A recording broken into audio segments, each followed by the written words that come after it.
Man, all I'm gonna say is, I am the wrong person to have to ask about the Garfield trailer, because yes, I did watch it, and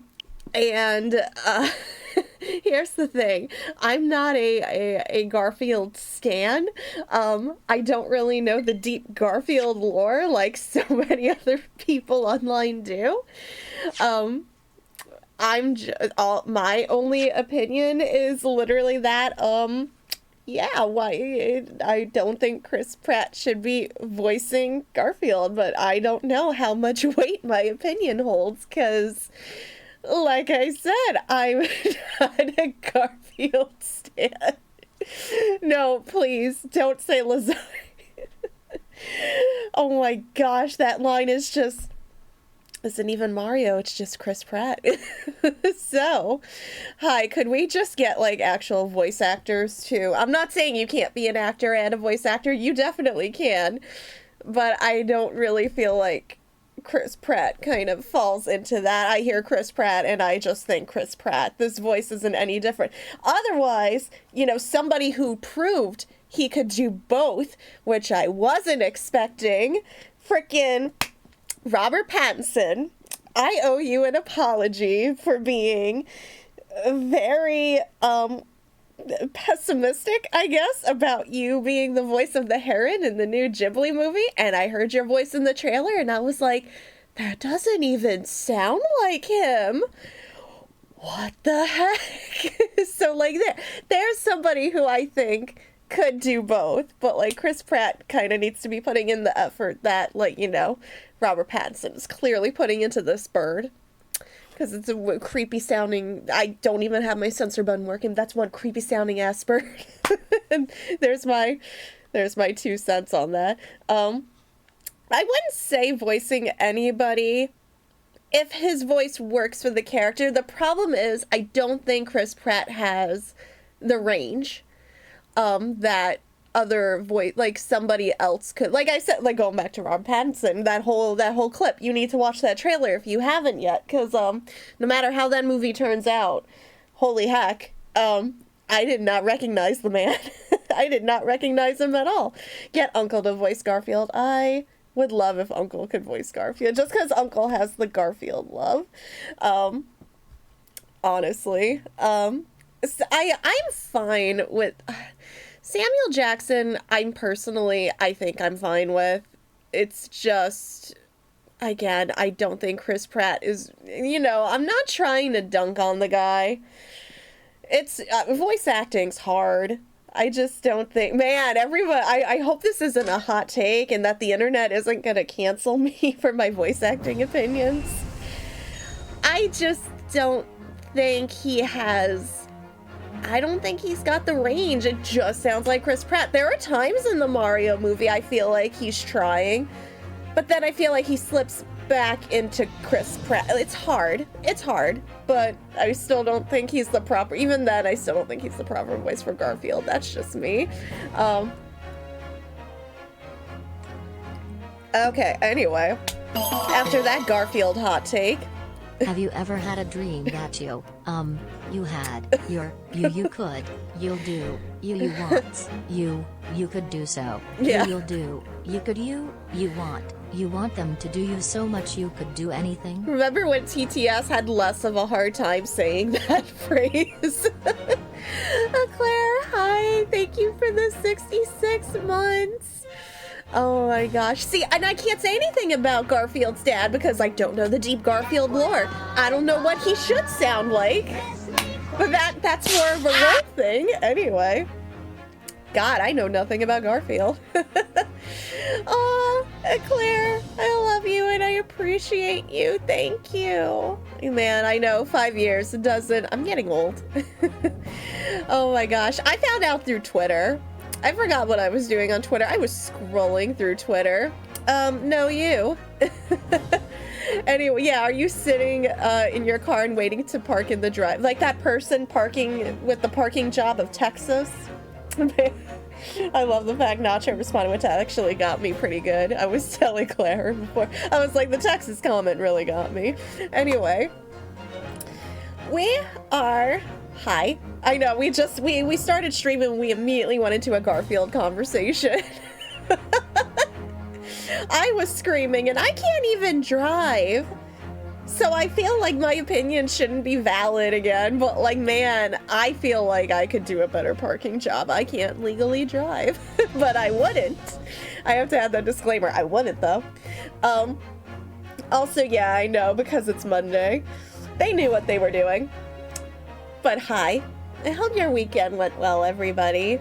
I know I don't have a schedule up for this week. That's because I'm not gonna lie, my mental health is kind of like tanked right now to the point I don't feel comfortable putting out a schedule, because I feel like I'm gonna put out a schedule and then one night I'm just gonna feel like absolute garbage and then it's gonna throw off the whole schedule again. So I didn't put out a schedule, but since we did some Genshin Impact last 2 streams because of the big update, I figured we'll go back to we'll start off the week with Ace Attorney.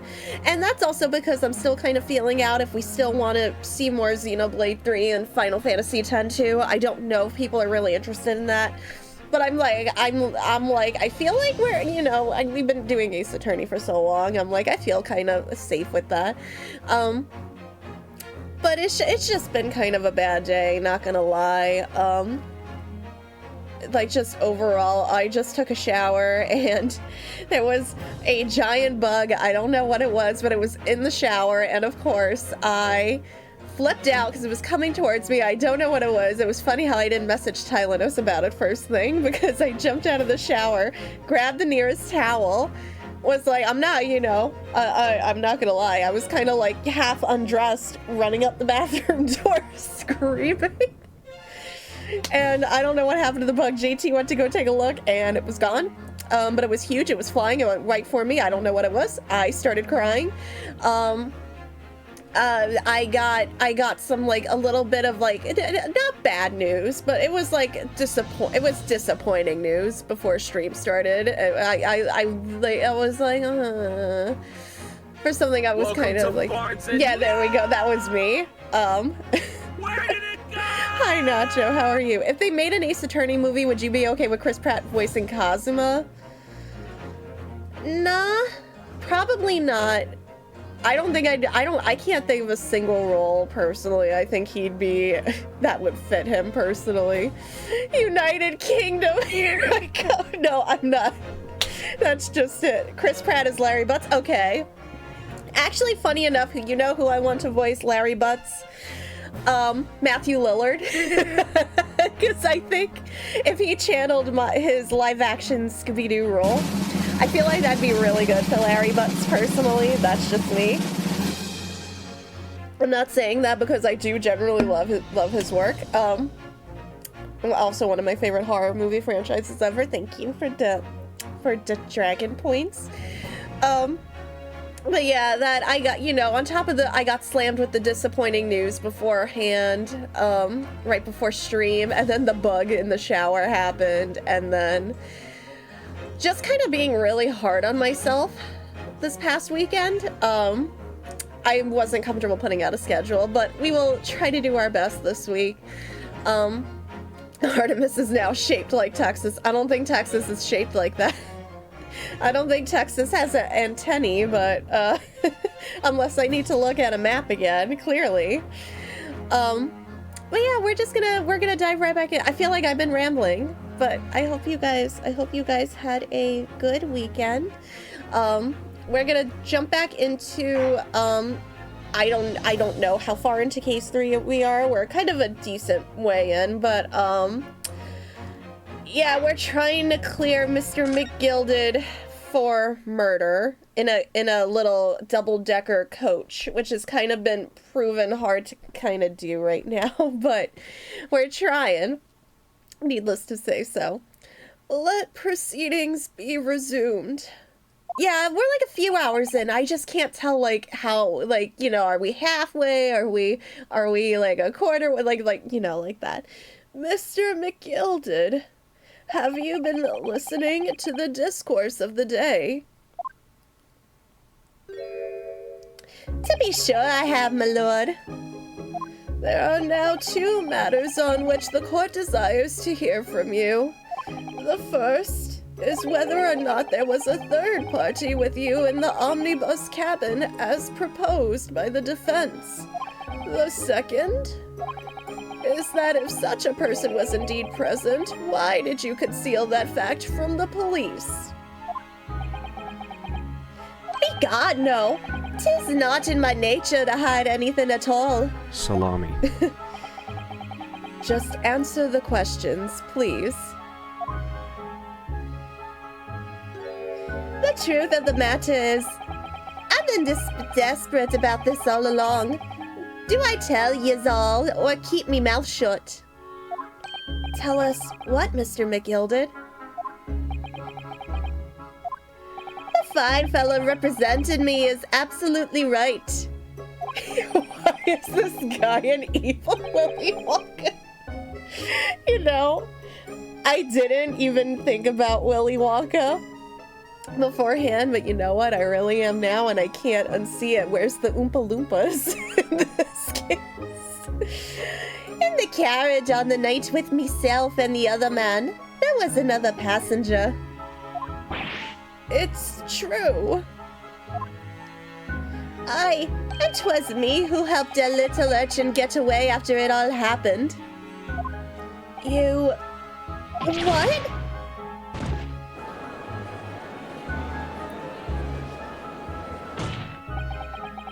No, he's Willy Wonka, but who's the Oompa Loompa? No, Magnus McGilded. That convenient excuse can't save you now. I'm truly sorry. So I am, Lord Van Zeeks. I'm sure you'll be wanting to know why I said nothing when I was taken in by the police. Was that a short joke directed at someone other than O'Connor? Was that a short joke?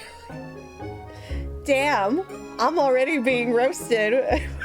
We just started. Lawyers can try to get not guilty to evil people. I mean, not wrong. I do be having a very good reason, I assure you. Which was... well, the little child was just in the wrong place at the wrong time, and not in any way involved, you see. What? If the police had known that the wee one was there, they'd have assumed she'd done it. They'd have hauled her into this here courtroom just like myself. I was only trying to spare her that.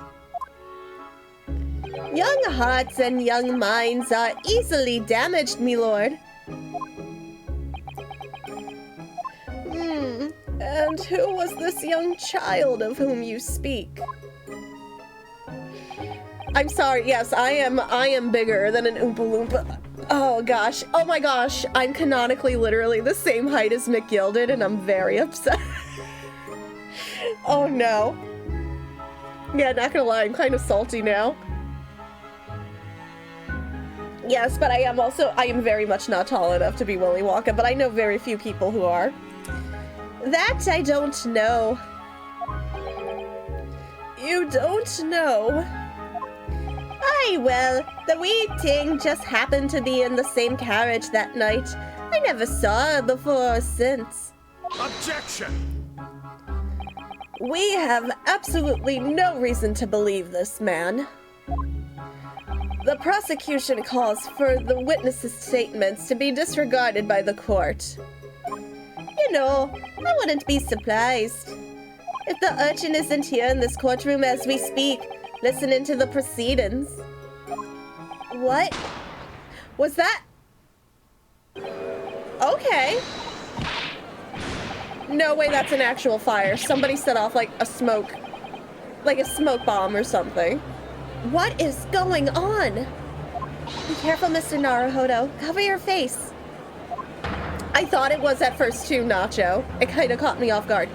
Bailiff, don't let the accused escape. Secure the omnibus. I hereby call an emergency recess. Bailiff, ensure the defendant is in custody and clear the courtroom. Yeah, we don't know it's a fire. Wouldn't we get a little bit more than that if it were a fire?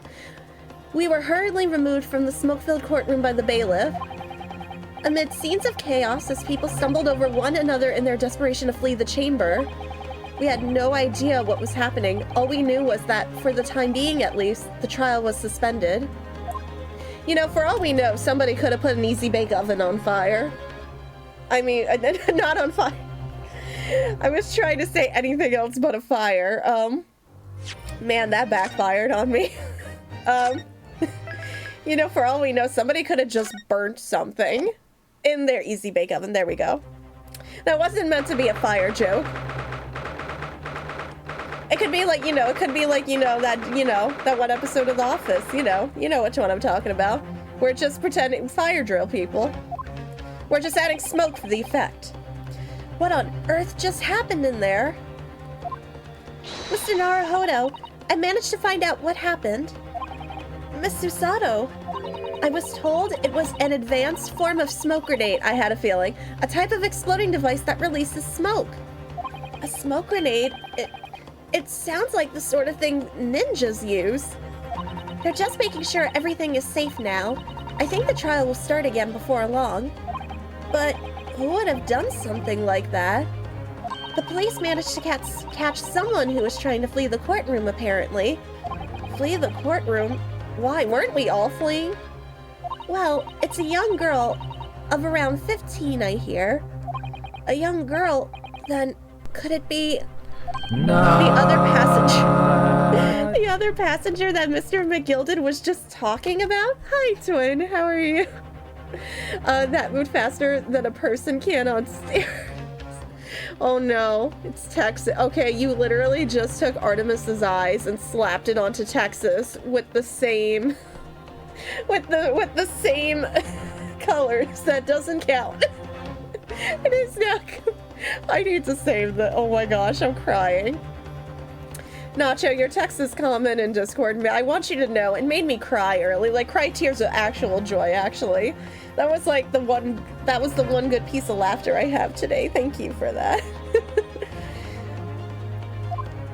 My thoughts exactly. So he wasn't lying. Oh, what's become of Mr. McGilded, actually? There are so many things I need to ask him about, but he's not here. I think he was summoned to the prosecutor's antechamber to answer questions, along with the young girl. Who is she, I wonder? And what was she even doing here at the trial? She was taking a huge risk, and for what possible benefit to herself? There's another matter that's troubling me. What's that?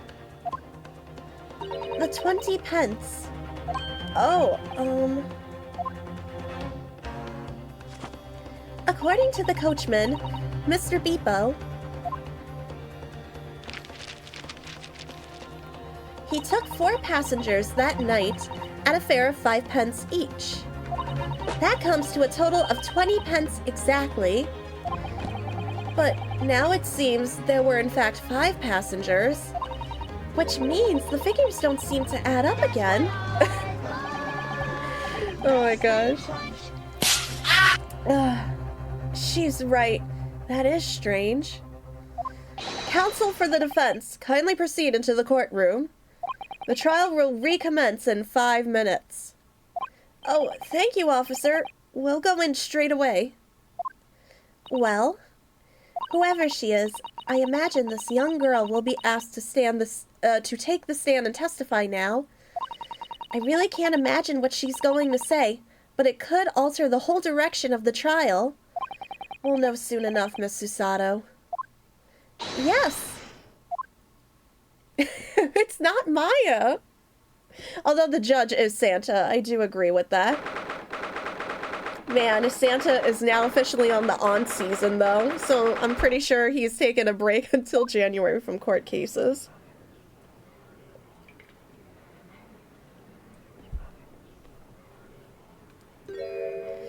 There's the young girl next to Mr. McGilded. Look.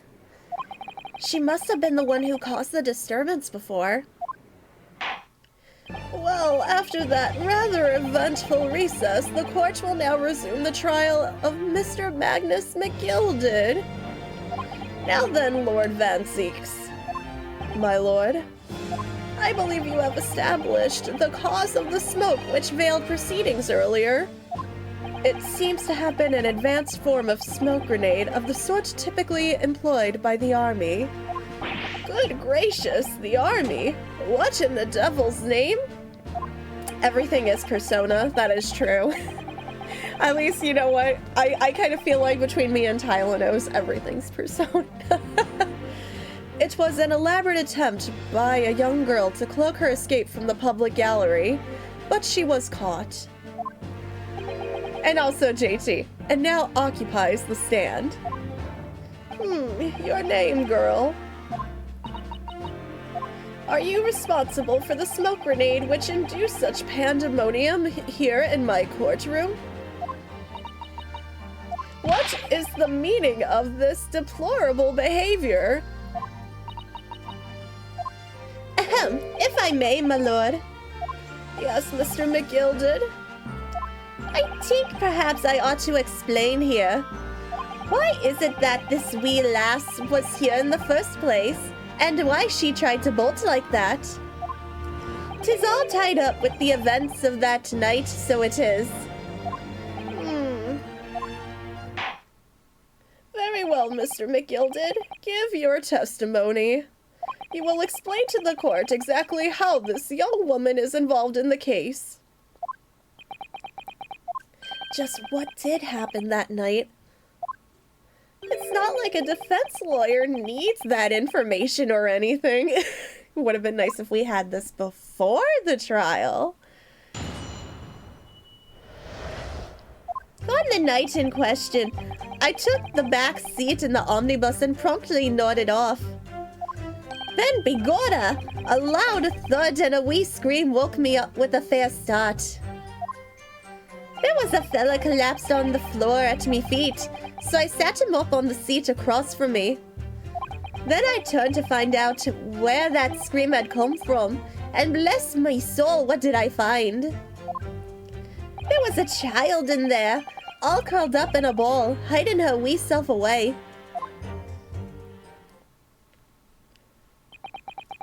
I remain somewhat baffled, I confess.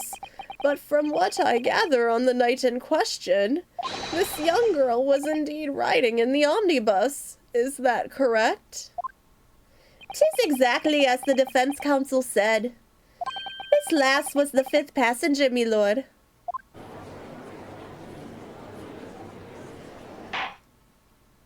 Very well. The defense may now cross-examine the witness. Are you ready, counsel? Yes, my lord. Or rather, no. I have no idea where to start. Aye, go. Aye, more passion. I need more passion and more energy. More energy. Need more what's the word I'm looking for? More passion. You know, more energy. Evidence. That's something I definitely need. More preparation. Probably another thing, but I definitely don't have that. I have to go over everything we have again. The autopsy from Scotland Yard, the hemorrhaging single stab wound to the abdomen. We have the photo again, single stab wound to the abdomen. We have the blood on the one set of gloves, the omnibus, 8-seater. And there were 3 people at the bottom, 2 at the top. We couldn't see the one. The actual murder weapon with the initials I remember, and then Bruce Fairplay owed money. Okay, so going over everything that we have again. I don't feel like anything here, he said, pertains to what we have. I'm gonna start, oh, I hope I don't get in trouble for pressing, but I'm kind of like, I don't have anything. Hold it! And when you first got onto the omnibus, were there any other passengers already on board? There were not. The cabin was empty, and there was no one on the roof deck either. You were the first passenger, as it were, I see. And that's why I took the backside as I did. 'Tis the most comfortable, so it is. Could you explain exactly what you mean by the back seat? By all means, 'Tis how you already described it earlier. I'm talking about the seat opposite the one in which the poor gentleman who was stabbed was sitting. Like I said, 'tis the most comfortable and where I feel most at ease. And of course, I enjoy gazing through the skylight from time to time as well.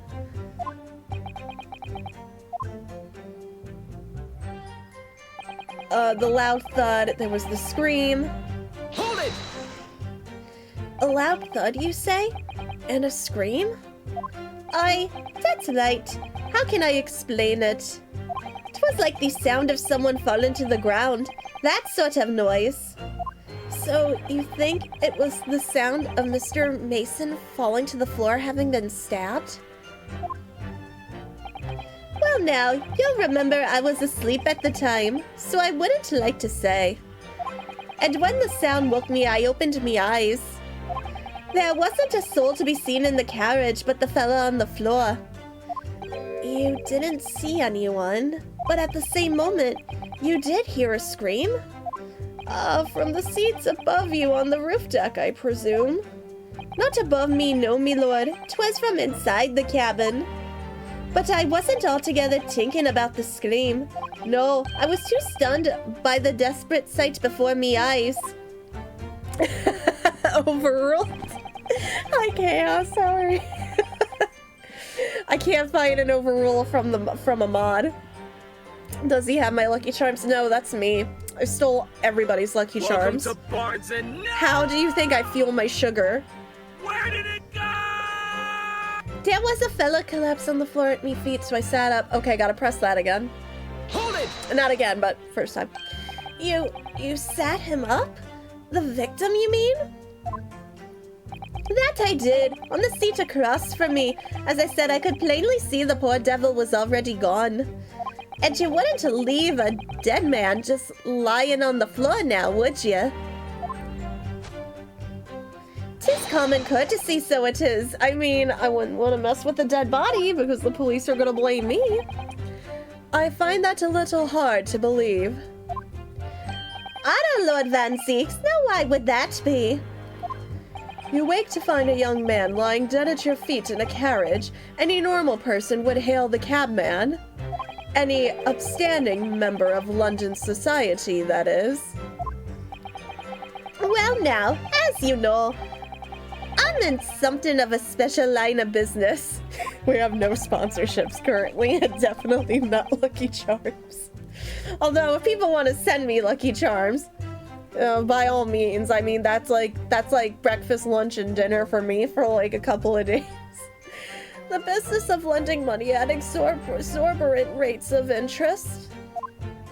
Unfortunately, my lord, not everyone is thankful for the help I offer them, and some would even see me dead. So I do try where at all possible to avoid getting myself in a tangle with trouble. Are you suggesting you were just going to leave the man there? Heavens alive, no. I was always intending to report it, so I was. Only, I had a mind to find out whys and wherefores first. The whys and wherefores? Right you are. There was some details I wanted to understand before anyone else got to meddling. That wee scream I heard, for example. Wouldn't your good self do just the same? Yes, the scream he says he heard at the same time as the thud of the victim collapsing. Then I tried to find out what the scream had come from, bless me soul. Hold it! I'm afraid I don't understand. I'm sure you told the court that there was no one else in the carriage except yourself and the victim. So I did, sir. So I did. As far as I could see, that is. What do you mean by that? Well now, 'tis a queer thing. The wee scream I heard as I woke up. It came from, if you'll excuse the vulgar expression, under me backside. I wouldn't call that vulgar. You farted? Good gracious. Under your backside? And when I lifted the seat on Aren't you which lactose I've been intolerant? sitting. This isn't lactose. It's milk. Yeah, You're a fucking idiot. that'll happen when you drink lactose. When you're lactose intolerant, you will fart. I found there was a wee cubbyhole there for storage. Mr. Naruhodo, we can examine the omnibus ourselves, remember? Yes, of course. The whole bus was submitted as evidence. This would be a very good time to have a thorough look around inside. And that's when I found her. There was a child in there, all curled up in a ball and pressing that. You say she was hiding herself? Aye, that's right. 'Twas hard to see in the dim lamplight, but she was all curled up in a wee ball when our eyes met well. Me heart nearly stopped beating in me chest. You're really overreacting this. Still and all, I pulled her out from under there and sat her on the seat opposite so I would have a wee chin wag with her. The seat opposite? That's right, just next to the dead gentleman there. You sat this young girl next to the corpse, or well, maybe the corpse just wanted company? Well, as I'm sure I mentioned, a gentleman in my position can all too often find himself in mortal danger. Maybe we'll maybe tell her that he's sleeping. He's just unconscious and not breathing. So I needed to find out just who this urchin was, you see. And while I was in the middle of talking with her, I heard another scream, a fella's voice this time. Presumably that scream was Mr. First, who was sitting on the roof deck seats. Right you are again, I would say, sir. Looking down through the skylight, he must have seen this young girl and the gentleman with the knife in his belly. In other words, the previous witnesses did not, in fact, see you at all, Mr. McGilded. What they believed to be yourself and the victim was, in fact, this girl and the late Mr. Mason. Aye, my lord. I was, as I think everyone understands now, sat at the back of the carriage out of sight. It is certainly plausible. The defendant is somewhat diminutive in stature. There we go. A man who's not going to say the word short. A man who is going to use eloquent terms to define people of my height. Thank you. I don't know why I'm saying thank you. And readily confused, perhaps with this young girl. After that, of course, I'm giving the man credit for trying.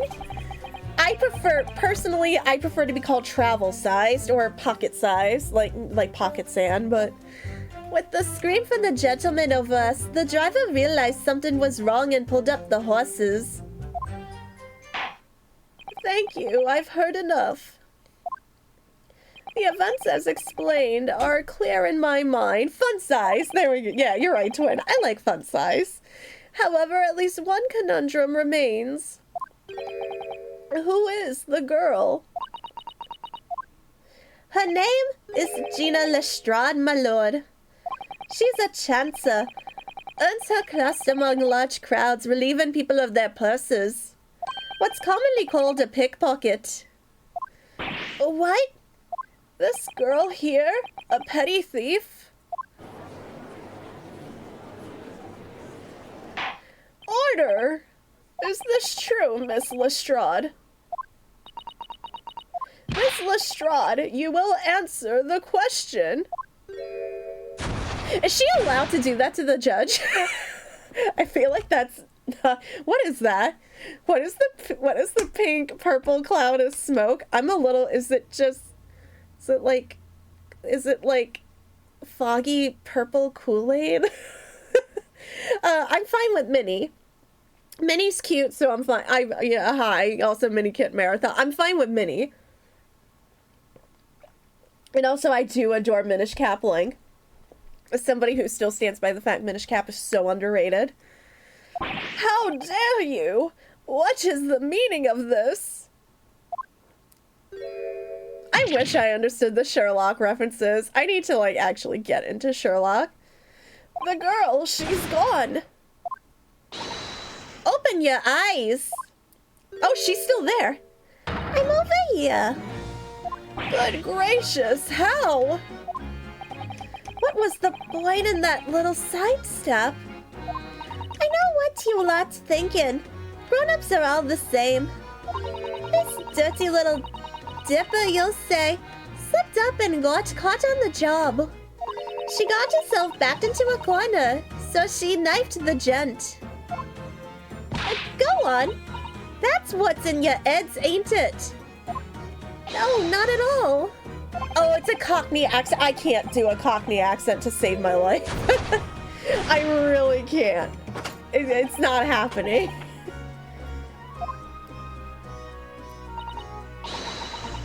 Look, knives are for cowards. Only thugs use weapons like that. All I need for what I do is these fingers. I'm a professional, alright? Maybe not in your eyes, but I got pride in what I do. Let me guess. You don't count smoke guns among weapons for thugs. Oh, this? Yeah, this was in a bag I lifted the other day. Down where they keep the four-wheel drags. It's nice, isn't it? I like the pink best. I agree. Definitely. On Wednesdays, we wear pink. Do not wave that thing in my direction again. So, you admit that you were riding the omnibus on the night in question.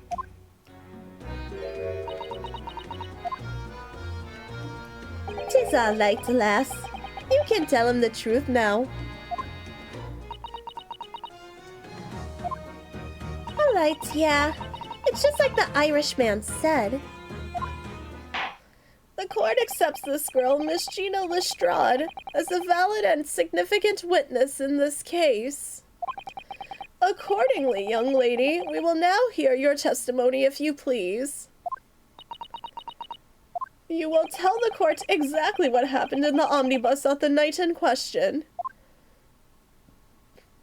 All right, if I have to.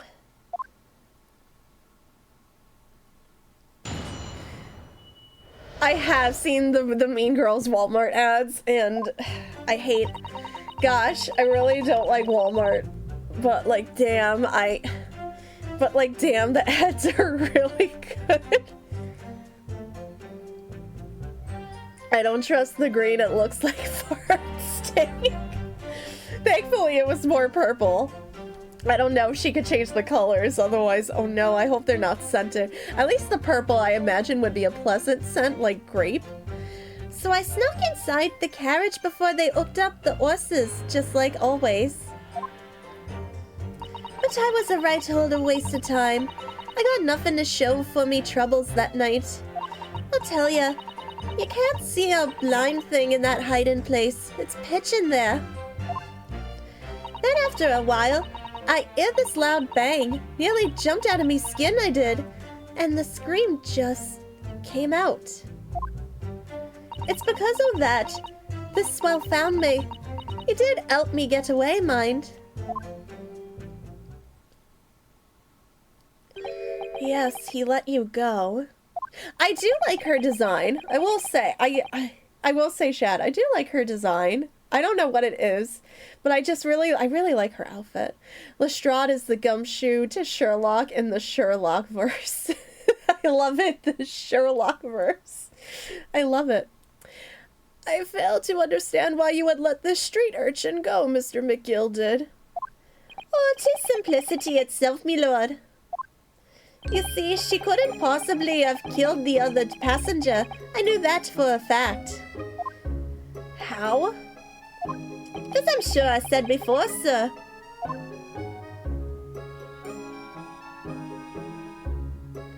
I was sitting right on top of the place where she was hiding herself. I think a demonstration is called for. This is where I was sat that night. And the cubbyhole of which you have spoken is underneath the seat, I presume.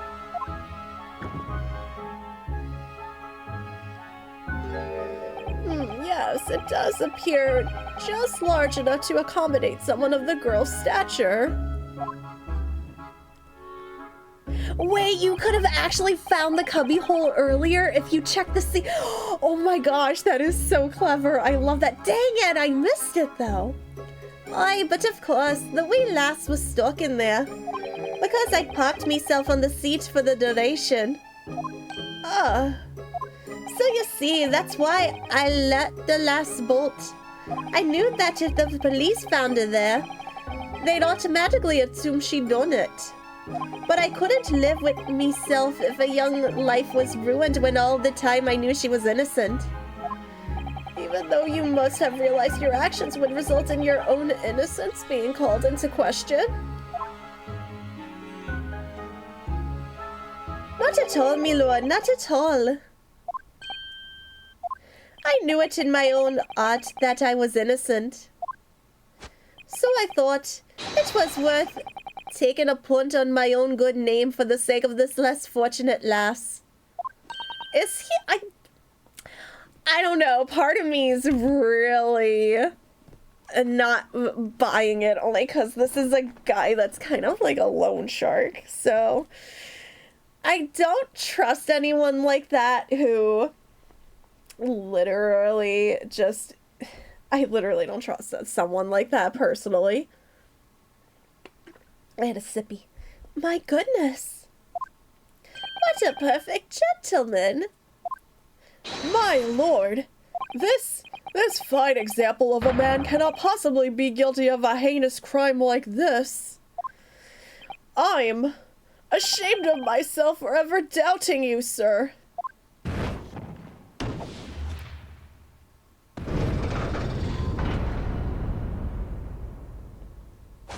With calm, calculated reasoning, one arrives clearly at the truth every time.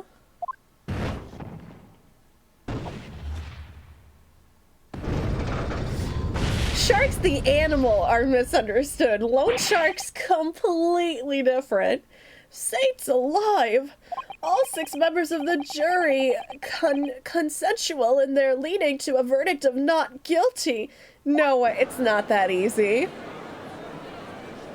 Oh no, Shad, you're okay. I appreciate you thinking. I appreciate you, thinking about me not being spoiled. I do appreciate that, though. Thank you. That is really cool. That is still really hecking cool. That's something you can find earlier than technically I think the game would want you to. I think that's just like, he's a cool little reward for being observant.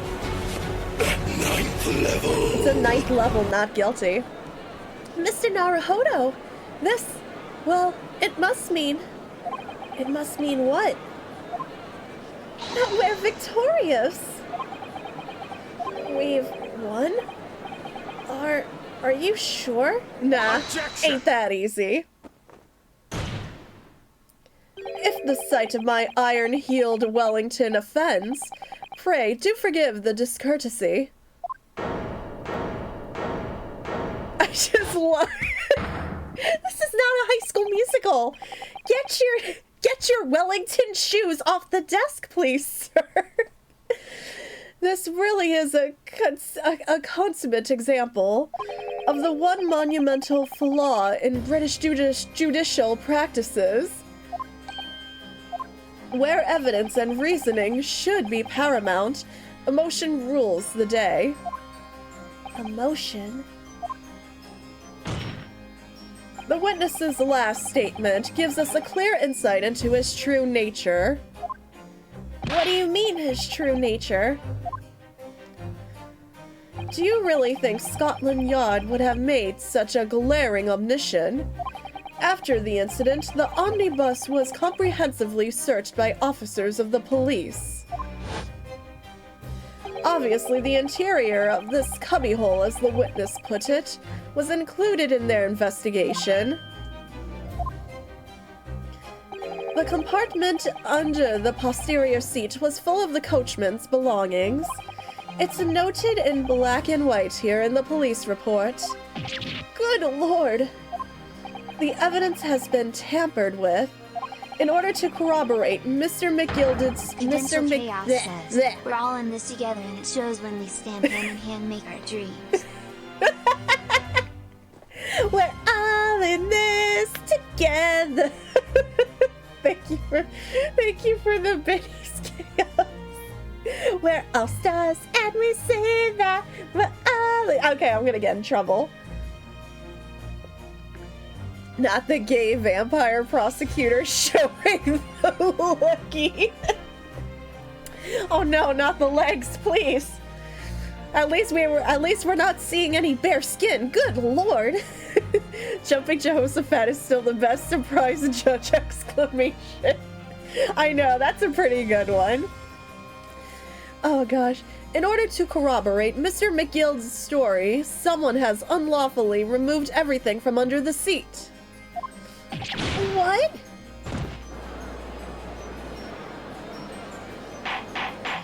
Order! How could such a devious contrivance possibly have been effected, Counsel?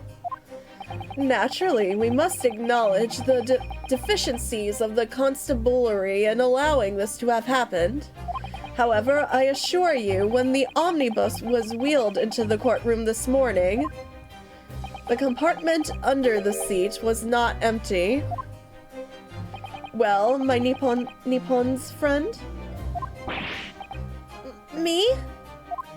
When the carriage was submitted as evidence, doubtless you examined it in fine detail, as would any self-respecting practitioner of the law. Pray, what did you find the condition of the underseat compartment to be? Oh, to be sure, the young gentleman will be able to clear this up in a jiffy. Sorry? Go ahead, you tell the court now, fella. How this is all an elaborate excuse by the desperate Lord Van Zeeks. Well, counsel, do you have something to say on this matter? How am I supposed to answer? What can I say about the state of that little compartment under the seat in the omnibus? Salami. That it was used for salami? By the way, fun fact, originally the idea of having Van Zeke slam his foot on the desk was actually going to be used for Godot. I mean, don't get me wrong, that would have been funny to see on Godot. But I kind of think this fits. I think this fits his character a little better, just knowing what I know about Godot now. It clearly had salami. So I didn't look, it was empty, it wasn't empty, but I love that's a thing where even though they didn't put it in one game, they kind of shelved the idea for another game going forward in the future. Like, I love when developers do that. They're just like, hey, I'm gonna leave a footnote in here. If we do another one of these, let's think about adding this for the future. I personally love that sort of thing. So, this one I'm not sure. I didn't look. It was empty. It wasn't empty.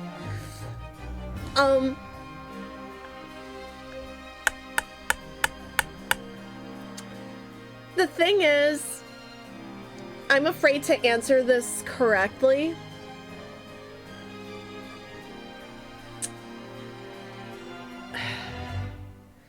Because if I say it wasn't empty, they're gonna doubt me again. They're gonna doubt this whole case, and once I already have. I mean, I didn't look. Oh gosh, I know I have to be honest, but I feel like they're gonna doubt me. Because we just got everyone to lean on not guilty, so darn it, yeah, I know, I have to be truthful. Gosh darn it. Sorry, I'm a failure. I didn't look. Why didn't I examine the omnibus more thoroughly? Perhaps I credited you with too much intelligence. It seems, my lord, that this Eastern initiate is as unreliable as wine from the barrel. Mr. Naruhodo! Well now, it would seem the argument is moot. And the truth of the matter is there for yous all to see after all. That there cubbyhole under the seat is as empty as the devil's heart, so it is. Why do I feel like something's not right here? I should like the jury to weigh in on this matter, I think. That compartment is designed to house equipment used to maintain the smooth running of the carriage. The Guild's rules state that omnibuses should be properly and fully equipped at all times. So it certainly wouldn't have been empty on the night in question. Beepo isn't that irresponsible. That money-lending Felisa and the pick-purse are lying. See, it's gonna start leaning the other way again.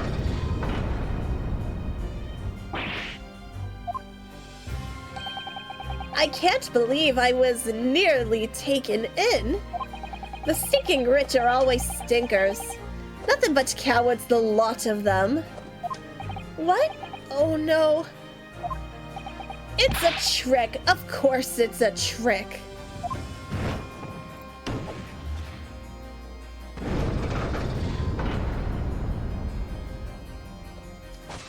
Quite so, I must concur here. Yeah, had a feeling this was gonna happen.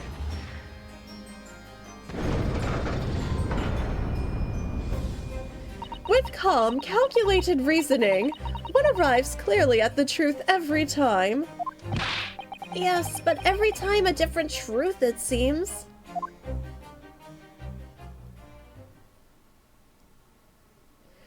My lord, I humbly exhibit the scales of justice. Clearly, a verdict of not guilty at this time would be wholly inappropriate. Thank you, counsel. But before we proceed any further, there is the matter of the outstanding cross-examination. Counsel for the defense, begin your questioning of the witness, please.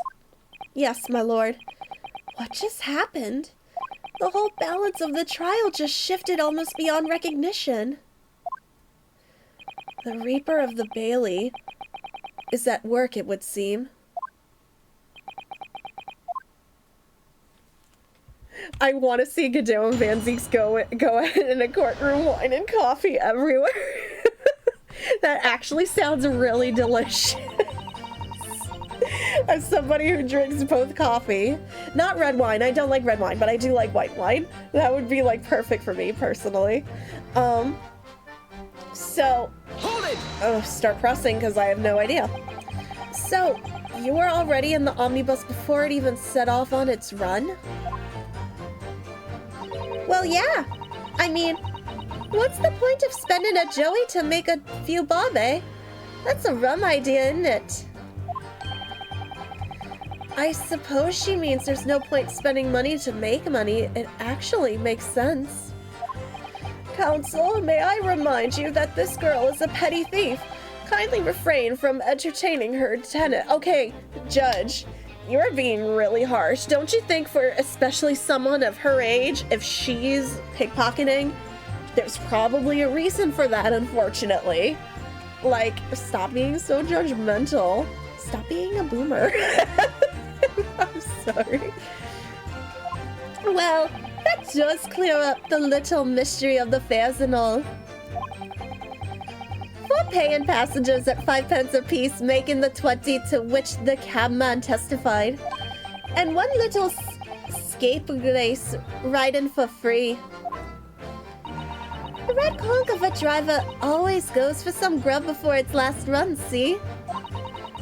So that's when I slip into the carriage and get myself hiding under the seat, nice and easy, right? But your hiding place is a storage compartment full of equipment for the coach, no?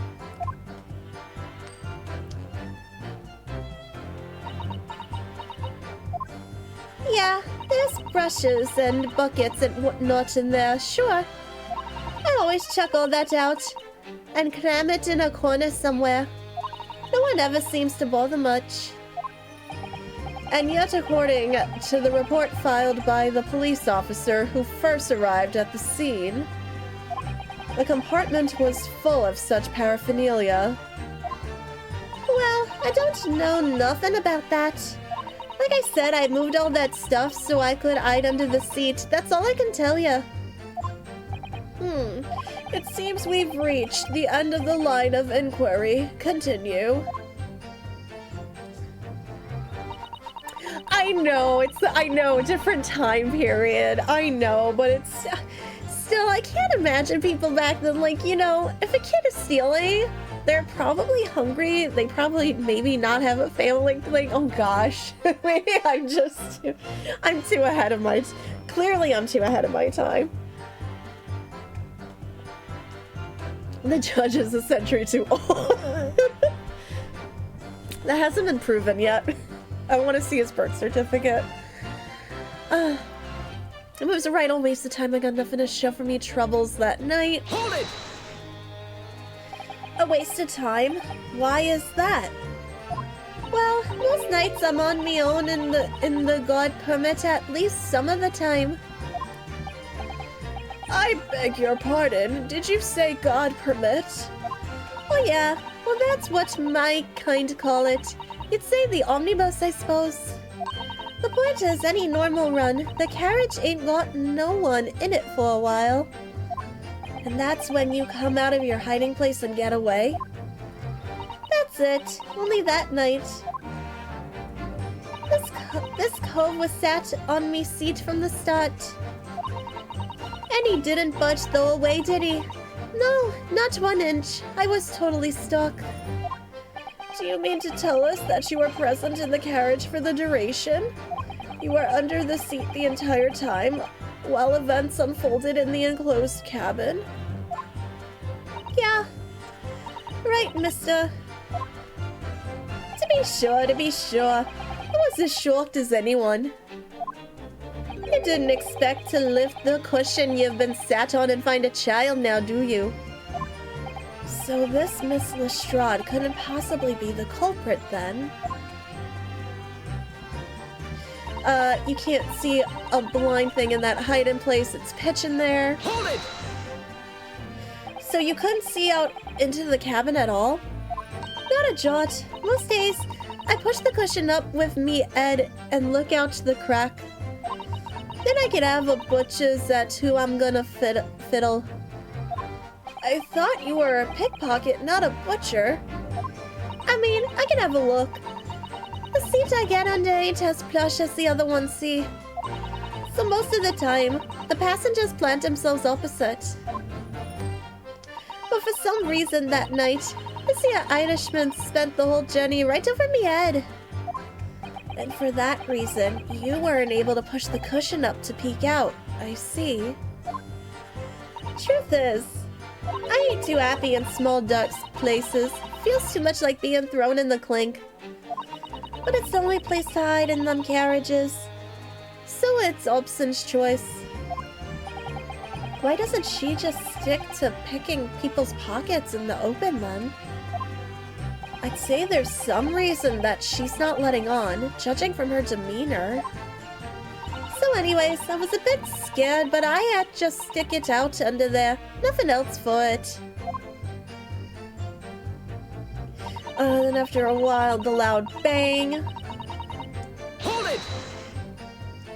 When you say a loud bang, do you mean the noise of someone falling to the floor? Could have been, I suppose. I don't remember so well. Point is, it made me jump. And you let out a scream involuntarily? That's right. And then I felt the cushion over me head get lighter all of a sudden. Presumably when the defendant got up in order to help the victim, yes? Or not. It could equally have been the moment the accused stood in order to stab the victim, could it not? Well, girl, did you see what happened at the crucial moment? Yeah, I saw it. I pushed up the cushion and had a quick butchers while I had the chance, didn't I? The Irishman was sitting up. The bloke what had fallen on the floor on the seat opposite. That matches Mr. McGilded's account, of course. But then, the fellow suddenly turns around and looks right at me. I sunk back down again, but it was too late by then. I should have never have risked looking. It's because of that the swell found me, helped me got away. Hold it! And when Mr. McGilded discovered you, he pulled you out from your hiding place? I was scared stiff, I was. He dragged me out and sat me down on the seat and all. Next to the victim, Mr. Mason? Yeah, the bloke had a knife in his guts. He was still bleeding. Then the carriage lurched a bit, and he ended up falling onto me. Oh God! How awful.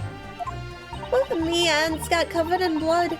It made me feel sick as a dog. I mean, we have the gloves, but those aren't hers. I thought those were Mr. McGilded's and only one's got blood. Both her hands covered in blood. That must be what the rooftop passengers saw. After that, I believe you talked with Mr. McGilded for a while. Is that correct? He asked me some stuff. Wanted to know me name and what I was up to and that. Then I heard something from up above. Someone screamed. Yes, Mr. First on the roof deck, one would presume. But I didn't want no one seeing me face, so I didn't look up. Then the horses would drawing up smartish, and this here Irishman says to me, "Get back under the seat. I'll see that you can get away later." All 6 members of the jury had decided the defendant was innocent. For one brief shining moment, yeah. It's clear that they are all still very unsure. If we could just find some conclusive piece of evidence among this new testimony, I'm sure we would cinch the verdict we want. I think you're right, and I have this niggling feeling. Something's bothering me, but I just can't quite put my finger on it. Okay, so looking, I didn't mean to press again. I wanted to look at my evidence really quick. Which is fine, I needed a quick drink.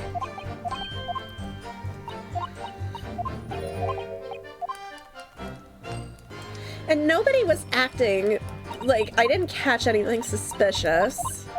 Like, no one was making any obvious facial, like,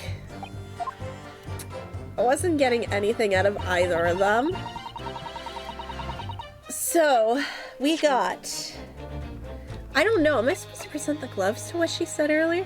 What's bothering him is he hasn't used the personally, I don't,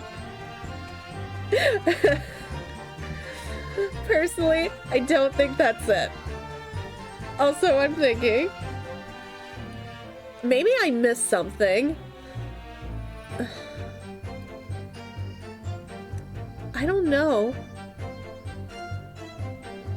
I'm gonna start pressing again. Maybe I missed something. Hold it! I'm just gonna start paying attention to McGilded through all the pressing again. Maybe I missed it the first time.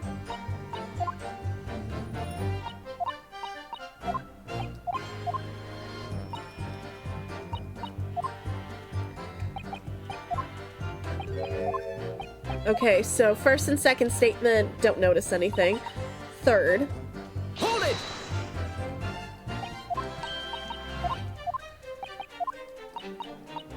Yeah, he's acting fine. Oh, no, wait. No. That was it. That's it. Okay, I could have sworn he didn't do it the first time, but... I could have sworn he didn't do that the first time, but okay. I'm going for it. Excuse me. Is something wrong, Mr. McGilded? Oh, I do apologize. Was there something the matter, Council? I'm just wondering if Miss Lestrade's last comment made something occur to you, perhaps. You seem to be thinking something to yourself. Oh, no, 'twas nothing important. I was feeling bad for the poor lass is all. I remember feeling desperate myself as a young lad, shut up in the dark. 'Twas terrifying, so it was. I see. Yes, I'm sure we can all sympathize. I'm still scared of the dark now.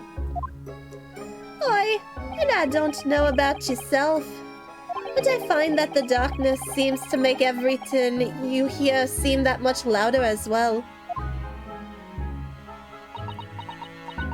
Yeah. I suppose it does. Maybe. Miss Lestrade, did you hear something that night? Anything? An unusual noise, perhaps? Nah, not really. All I could hear was the Irishman snoring. Be jabbers! There's no need to tell the whole world of me foibles, you little scout. It's just snoring, I mean. What a pity. If only Miss Lestrade had heard something, it might have given us a vital new clue. Yeah. What should we make of that last statement of hers? I feel like because they're asking, it's gonna be. For this one, you have to press a second time for some reason. Oh, that's so weird. So I'm not crazy. He didn't react the first time, right? Hi, chicken. How are you? I know, but that's like always a constant mood for me. The fact that they're asking me, I'm going to say it's profoundly important. My lord, I believe the statement just made by the witness is profoundly important. Profoundly important, but all she said was that she heard nothing. Yes, which is the profoundly important point. I'm almost sure of it. I'm almost sure that I don't understand the inner workings of your Eastern Mind, Council. Nevertheless, Miss Gina Lestrade, you will supplement your formal testimony by repeating that last statement, please. What? Supplement? What are you on about? Don't give me all your fancy talk now. I know what you're trying to do, but it won't work on me. That's right, insult the judge. Always a good move. I was straining my ears to work out what was going on, but all I could hear was snoring, so do I have to press that? Oh gosh, I know, I don't buy sugary cereal when we go out grocery shopping, because, like, I try to, like, you know, I gotta be careful, and I'm like, okay, sugary cereal isn't, like, high on my priority list. It's kind of there if I have, like, a little extra spending money on food, but it's not, like, the priority of food, like bread, but, like, if I have a little extra money and I want sugary cereal, go to Lucky Charms, sometimes Cinnamon Toast Crunch. It depends. It honestly, Captain Crunch is up there too. I'm trying to think of like the super sugary cereals though. Usually like Fruit Loops. Fruit Loops over Fruity Pebbles by far, yeah. I think like all the Halloween cereals are going now and it makes me sad. The inner workings of Naruhodo's mind are an enigma. That is true. Oh, I haven't had Apple Jacks in like years. I should really try it again at some point. I'm gonna press. Hold it! So you were standing to hear what was happening the entire time? Since the moment you hid yourself? Not exactly, no. Sorry? Well, there was no one in the cabin to start with. I could just push the cushion up and have a bit just to see what was what. But then when I saw this swell getting on, I got my head down so he didn't notice me. And Mr. McGilded sat on the seat under which you were hiding, correct? Yeah, would you, Adam and Evite? What a mug. So then all I could do was listen. I was waiting to jump out of there as soon as I heard him leave, see? But Woody, not likely. Even though we stopped here and there, I never heard the door open. So I just had to stay put and listen to him driving his pigs to market, snoring like an old dog he was. Are there any conclusions we can draw from that, I wonder? Oh, it's Cockney rhyming slang for believe it. Oh, okay. That makes more sense now. Even I was trying to understand that.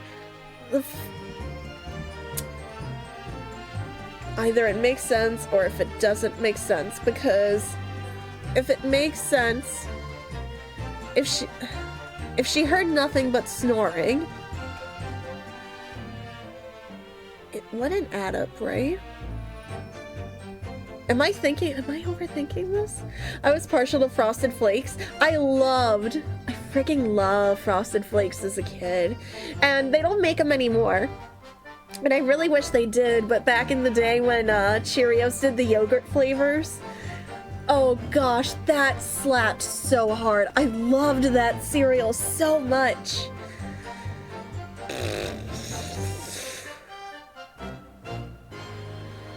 I feel like so it doesn't add up. I'm like pretty certain of that. Miss Lestrade, what you've just told the court is clearly at odds with the facts. At odds?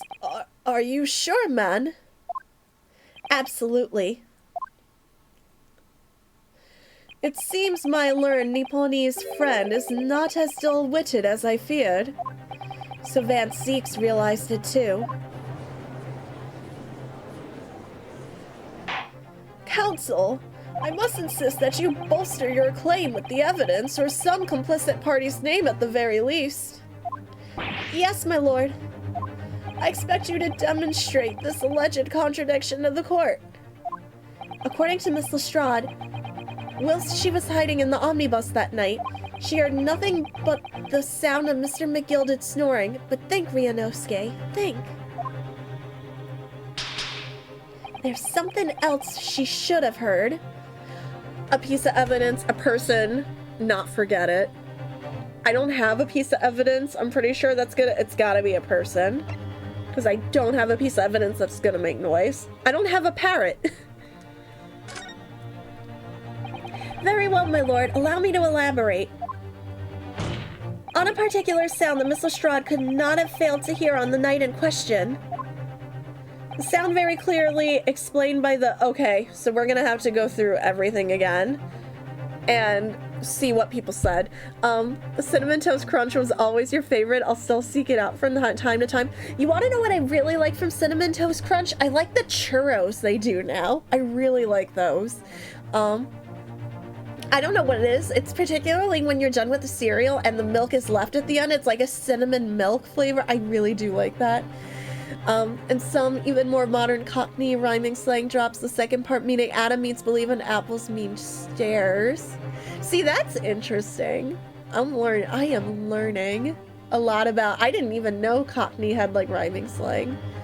I mean, I literally did not know that. I know, I love cinnamon too. Cinnamon and maple can be my go-tos.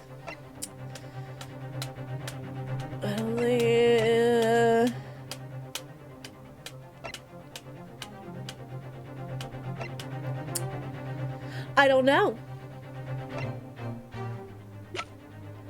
It has to be one of them, right? So obviously, excluding all of you, that's 1, 2, 3, 4. Wait, shouldn't she have heard Mason? Shouldn't she have heard the the stabbing, like like the scream or whatever. Any kind of sound he must have made while he was being stabbed, because you don't just sit there quietly being stabbed, personally. So, should have heard him, right? I'm gonna say. Take that! Thrice fired Mason? Yes, my lord. The sound that Miss Lestrade cannot have failed to hear is that of the victim, Mr. Mason, boarding the omnibus. Oh, I was thinking about him being stabbed, not even boarding. Okay. Still worked out. Order! Explain your reasoning, counsel. Miss Lestrade, allow me to confirm something. You claimed earlier that you were the first person on board the omnibus, is that correct? Yeah, of course I was. I got on while the driver was in the pub, didn't I? And the next person aboard the omnibus was Mr. McGilded? That I was. Not a soul was in the cabin when I climbed aboard. At least not in plain sight. So you were, to all intents and purposes, alone in the enclosed cabin of the omnibus at the time? Did I not just say as much? I wasn't traveling with anyone else, if that's what you mean. Yeah, I saw him get on, remember? Through the crack under the seat cushion. He was on his own, for sure. And from what we've heard, the carriage made a number of stops after that on its onward journey. During which time, did you not hear the door opening or closing at all? Nah, I never heard it. That's exactly what I was listening for, weren't I? Waiting for this swell to leave. In which case, when and how did the victim end up in the carriage? We know that the victim collapsed inside the enclosed cabin on the omnibus. Therefore, Miss Lestrade's statement about what she did or did not hear is at odds with the facts.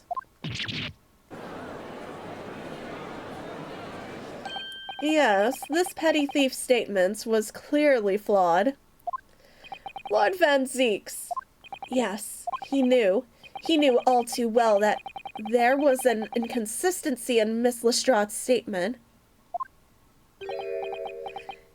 Yeah. It would seem words of thanks are in order for my learned friend. What are you talking about?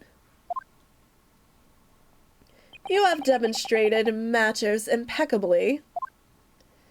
This witness and her colorful statements are entirely unreliable. Her words are convenient untruths, nothing more.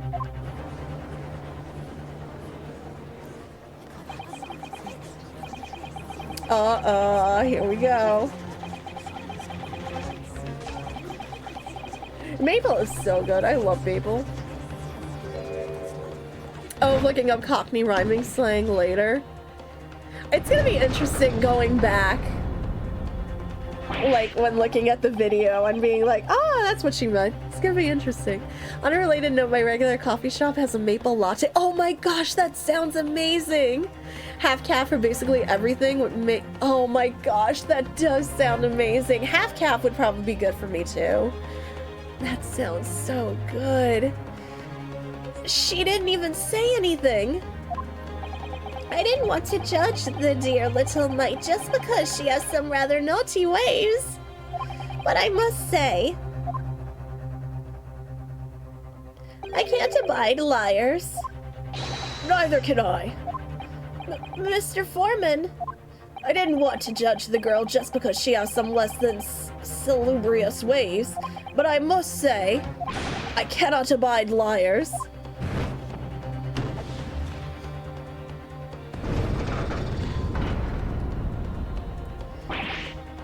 Mr. Naruhodo, that's 5 jury members leaning towards guilty. Dunkin' Donuts, proud sponsor of your local courtroom. What if you're being stabbed at a movie theater or a wedding? Okay, well, Scream 2 has already answered that first question. If you've seen Scream 2, you know the answer to that first question. Also, like, easily in the top 10 movie openings of all time. Man, I'm just gonna write an entire dissertation on the Scream franchise one day. I really am. Oh my gosh. Are you claiming you'd be rude enough to draw attention to yourself? Yes, I am. A lot of bigger chains will do it if you ask nicely. No, a lot of them will, especially because there are people with caffeine allergies. I don't know how common it is, but I know it's a thing. I haven't seen Scream. Is it about ice cream? Man, I wish there was a Scream flavored ice cream. Like, I don't even know what it would be. I just want Ghostface showing up to my door and just being like, here's a pint of ice cream. Oh. Probably be like red colored syrup, probably.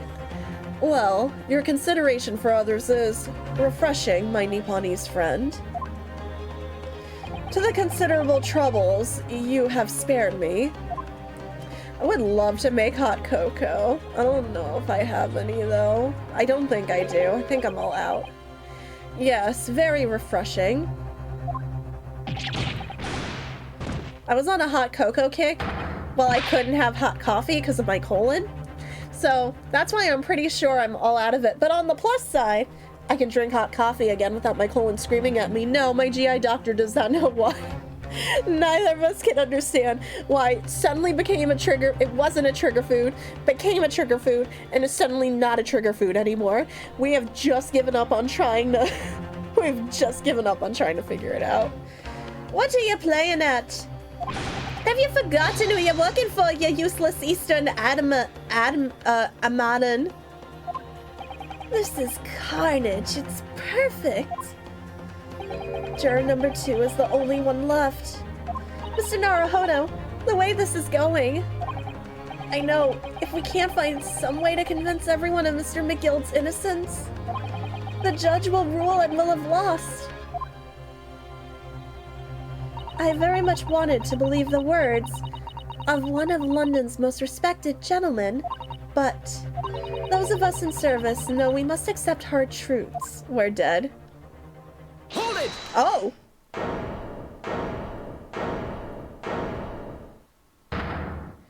Yes, the witness's last statement seemed to have been revealed a critical inconsistency in her story.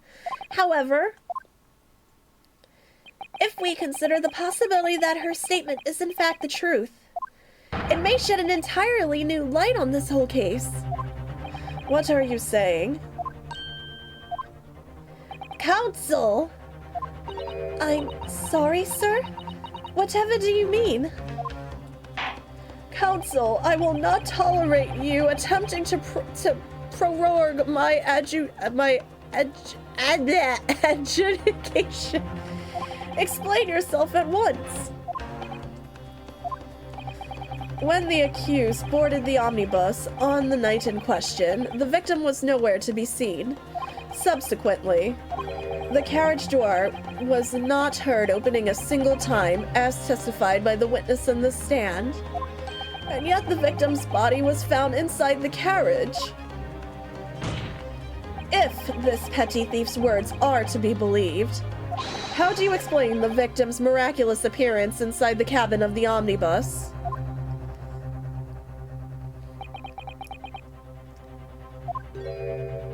There's only one way to explain. Oh no, I have to present something. He was in there already. There's another entrance. He was put there after he died. Oh, snap.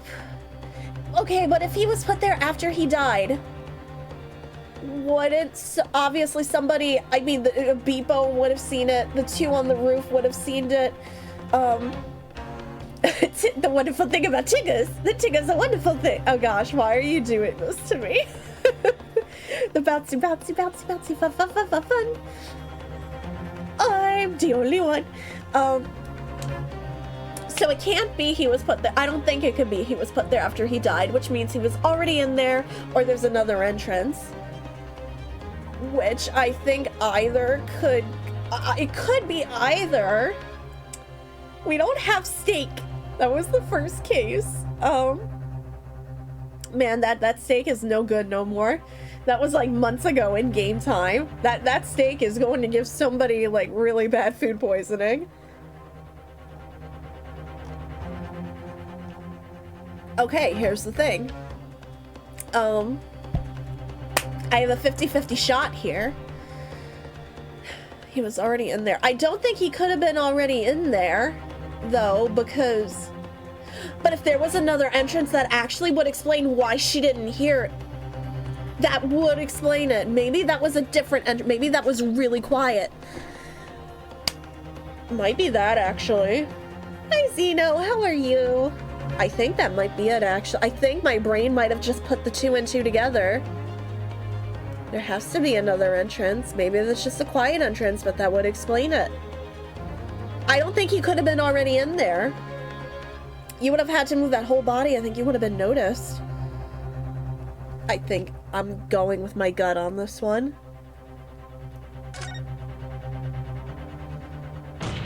If the door wasn't opened even once, the only explanation is that the victim entered the enclosed cabin some other way. Objection! I wondered what new fantasy you would come up with in your blind panic. But behold, the omnibus is here for all to see. Only one side of the enclosed cabin is furnished with a door. The other has only windows. Fixed windows which cannot possibly open. In short, there is no entrance to the cabin other than the door. Objection! But there could be. There's one possibility you haven't considered with the skylight. No, that one makes sense. They were already there, no? Oh, really?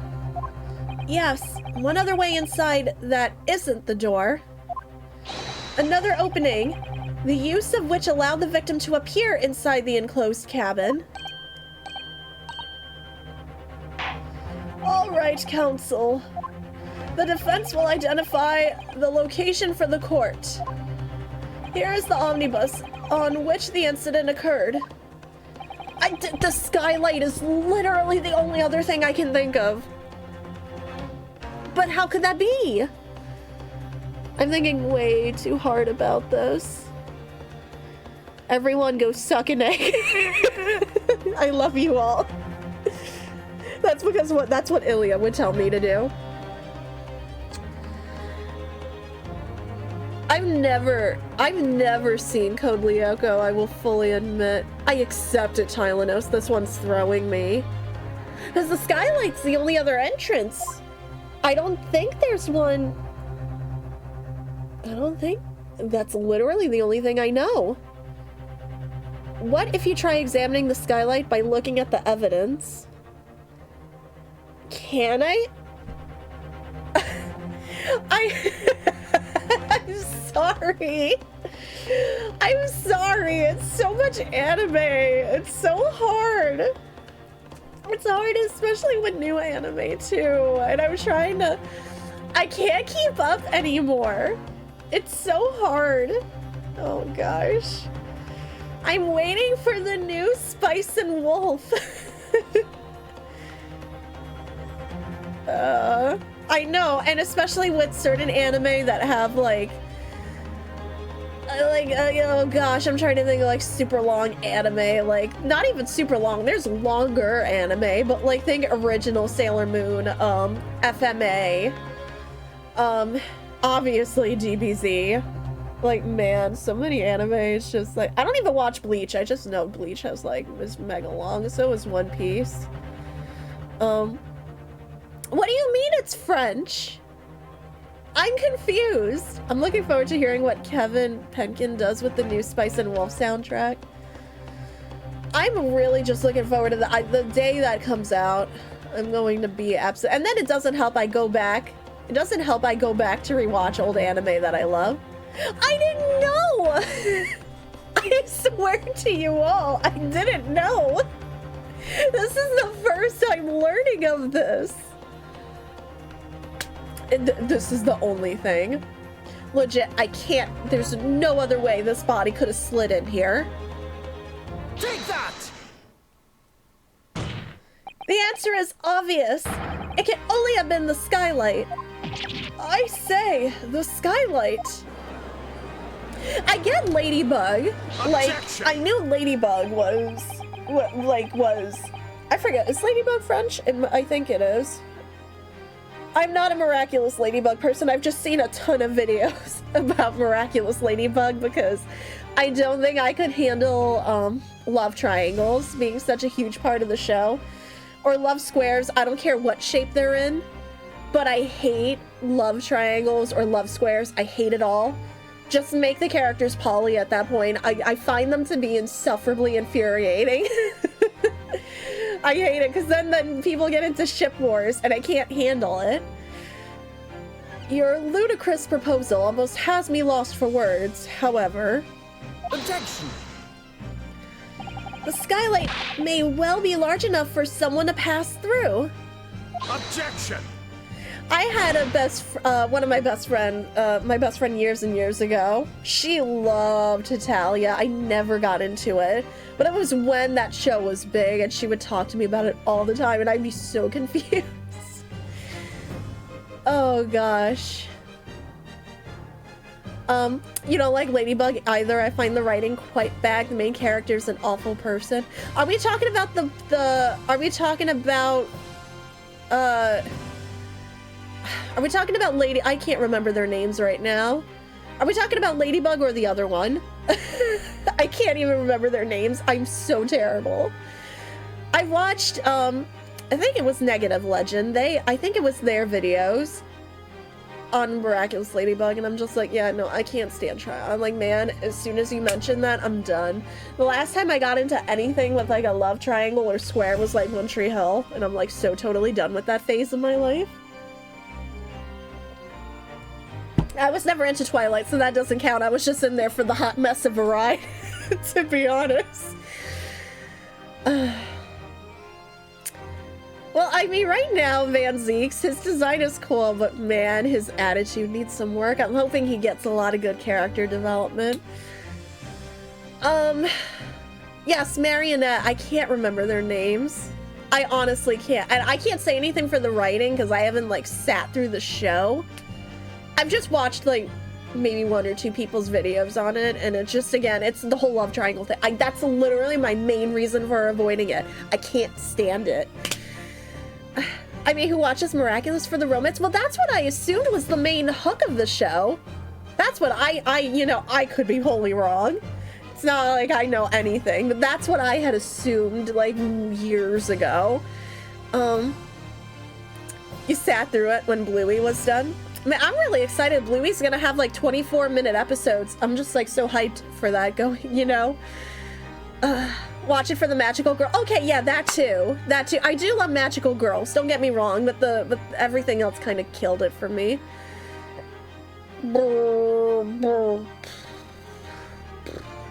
I'm thinking.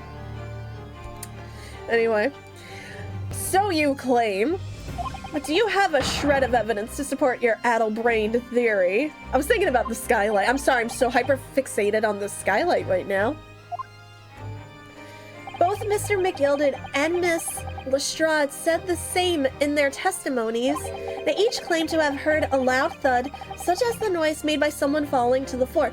I mean, I didn't even get to see the Digimon movie, because of course the closest movie theater, quote-unquote closest, movie theater playing it to me was over an hour away, so I didn't get to see it, but I heard good things. But of course I didn't get to see it. Now I gotta wait for that to, like, come out, and I'm, like, so salty. Yes, which has already been explained. As the sound of the victim falling from his seat having been assaulted with the dagger. Yes, it has, but would a man slipping from the seat onto the floor really have made such a loud noise as the witnesses describe?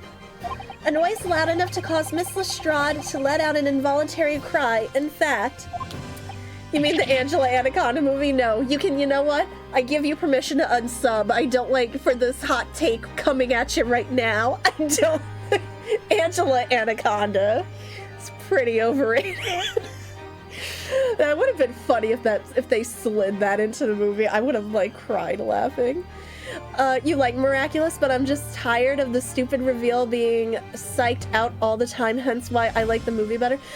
By the big stupid reveal thing, I'm just, like, so curious, Twin. Are you talking about, like, their identities? Because I'm so afraid of like talking spoilers for a show I know absolutely nothing about, but I know that's kind of a thing they keep teasing, right? That they like each other in their magical forms, but they don't know who they are still outside of that. And isn't that like where all the drama comes from, I believe? This is me trying to understand. I honestly don't know. I guess in her, I see it as like, you know, is it her first crush? Especially if it's your first crush. Like, gosh, you know, I didn't know how to handle my first crush. I don't think anyone really knows how to handle their first crush. And I think nowadays it's different too, because like, man, I'm gonna sound so old talking about this. When I was younger, oh God, I just aged. We didn't really have, shush, I'm going somewhere with this. Yeah, me, I can't, you know, gosh, remember when dating was the least of our worries? We didn't have the social media and online presence that we do nowadays, you know? It's so easy to look up your crush nowadays. Back in my day, I'm aging myself. God, back in my day, the most we had was like, oh, my crush signed on to AIM. And that's if you had their account. Yeah, either, or you were like constantly refreshing MySpace to see if you were in their top 5s or 10s. You know, like, oh my gosh, that's like, that was the extent of it back in the day. AIM had away messages. Those were, especially when you were trying to tell what mood your crush was in. So she had a crush before Adrian, and he played a cruel joke on her, which made her swear that she find out everything about her next crush before she confessed to them. Okay, see, that backstory makes, you know, I could see that. I didn't know that backstory. So that's kind of just her trying to avoid trauma. Like, because that's really mean. Oh my gosh, why would you do that to somebody who, especially somebody who likes you? Gosh, just say you guys aren't compatible and move on. Gosh, people like that. Is this vague status message about me, right? And you would constantly just sit there for over an hour dissecting. Like, hey, is my crush talking about me? Who are they talking? I can understand both sides, for sure. I can understand, for sure. It's just, oh gosh, it's different now. My whole thing is that it's so different nowadays. You're not constantly like refreshing MySpace to see, oh my gosh, am I on there? Oh gosh. And yeah, I dated a few people over AIM too, then we talked on our home phone. God, yeah, remember? Mom, get off the internet. I need to, what's his face is calling me. You know, it was so different it was completely different back then, you know? I can't compare it nowadays. You just can't.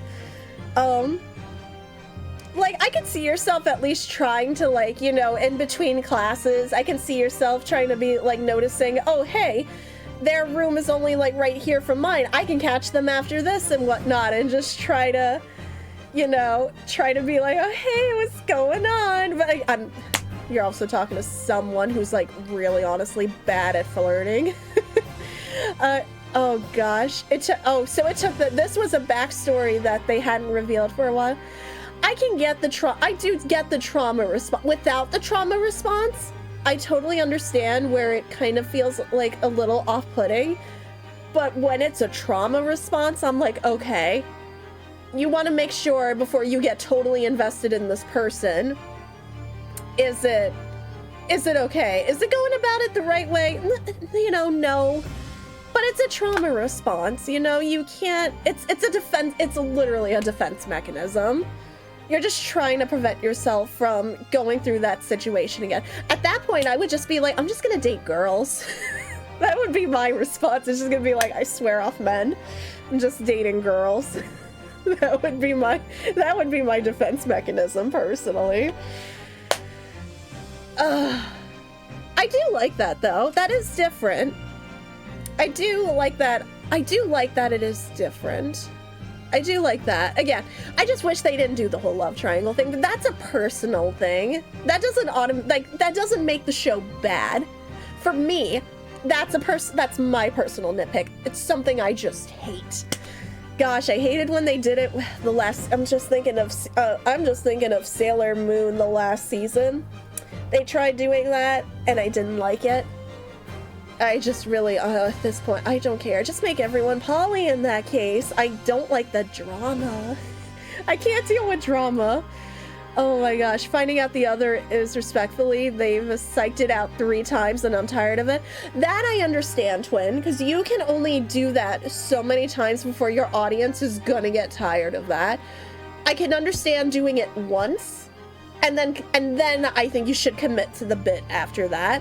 But don't keep doing it, because then your audience is gonna get tired and leave eventually. Go see Code Lyoko, which is not an anime, it's free. I need to at some point. I do need to at some point. I have a list of shows I still need to get through. Like, it's bad. Like, to be honest. I need to watch season 2 of, on Disney Plus. It's Behind the Attraction. And I need to watch it because I think Pirates of the Caribbean's the first episode, but like that I didn't even watch yet. I've been meaning to watch that. Got Villainous season 2, Tylenol's calling me out. We do, and we all need to watch that together, technically. You mean technically happened, but their memories were wiped all 3 times. God, that, yeah, I would be personally, because it wasn't the right time. When is it gonna be the right time? When the show ends? Come on. You gotta change up the formula. At some point, you really do. Otherwise, it's gonna get boring.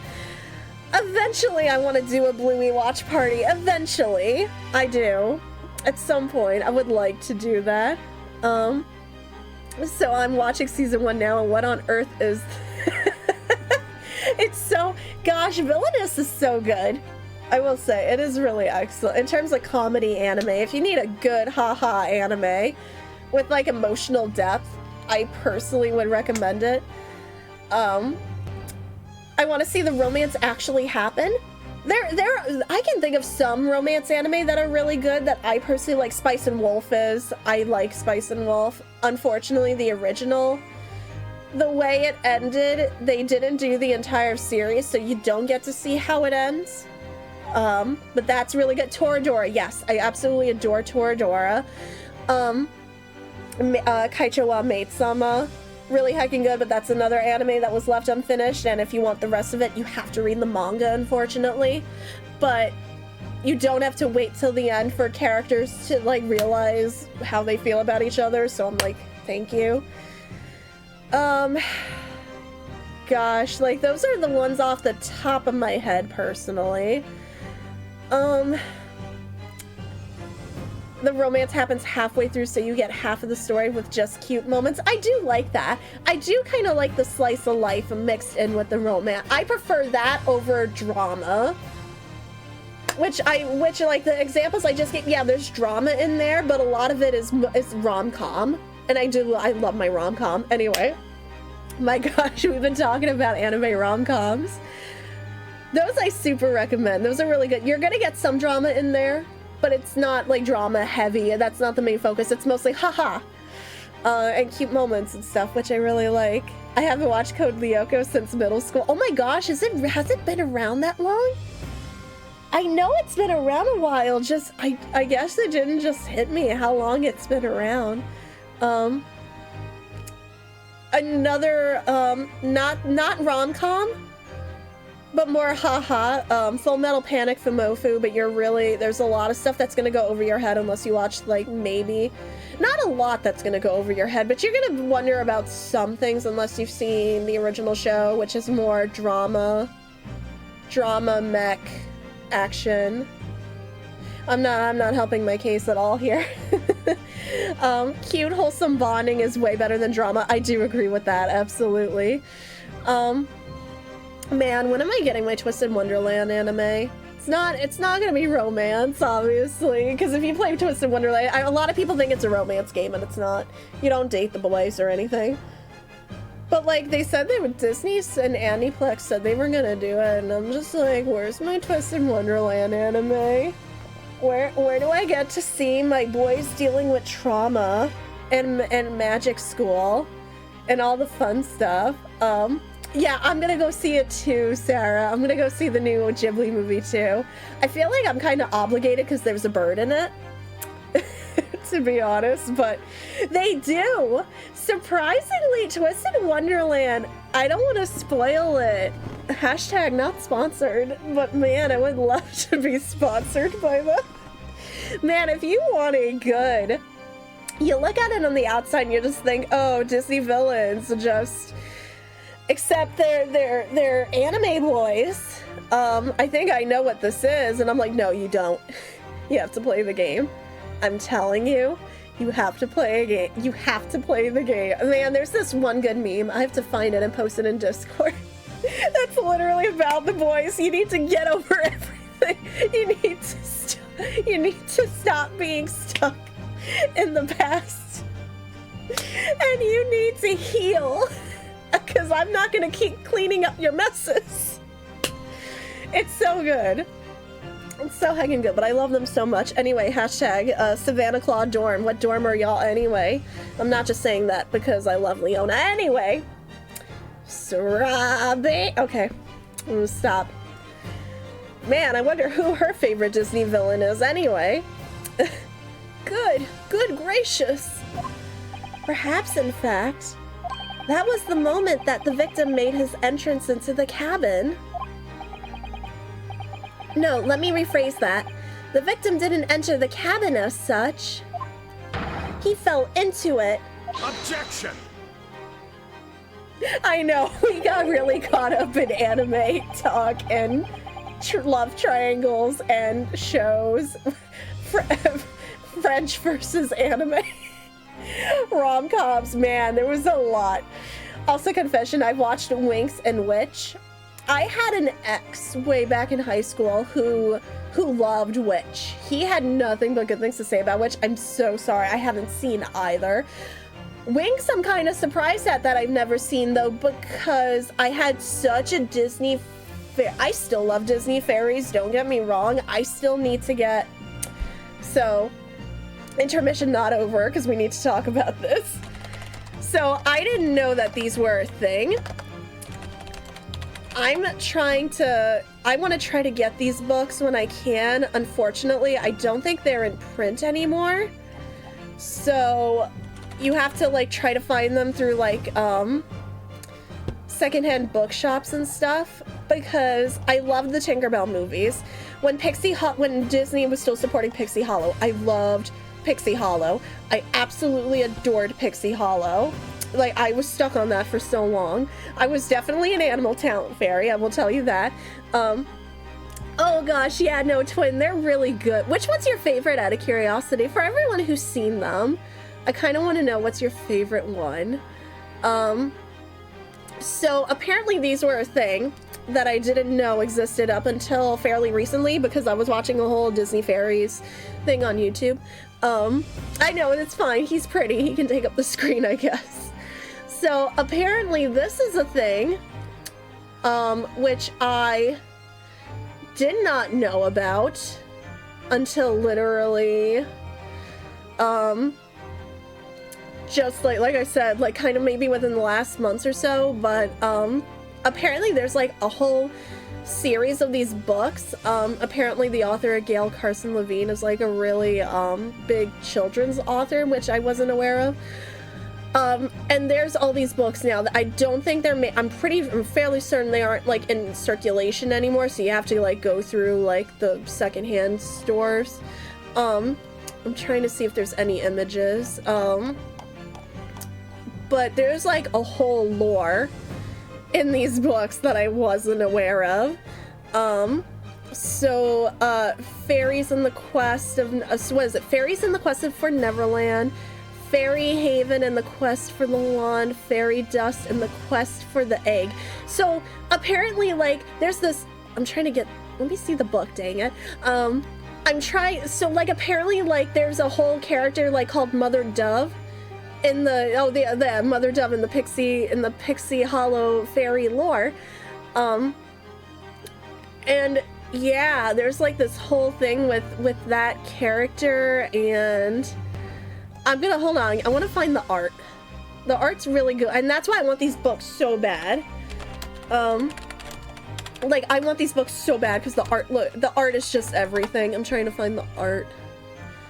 Pixie Hollow books art. Maybe that's what I'm supposed to be looking for. I want to make. Am I looking at the right thing? Like, if I just type Mother Dove, I think I should get an example. Yeah, so this is like what the art kind of looks like in these books. This is what I mean. This is freaking gorgeous.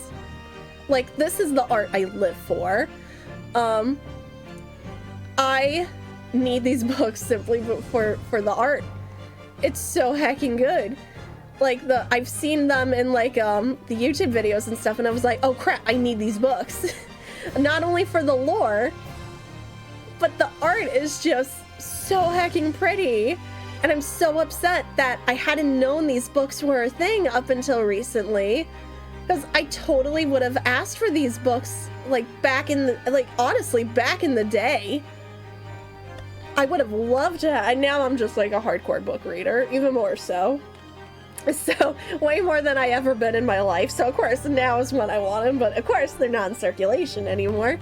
So, you kind of have to jump on them when you, like, if you see them out in the wild, so to speak.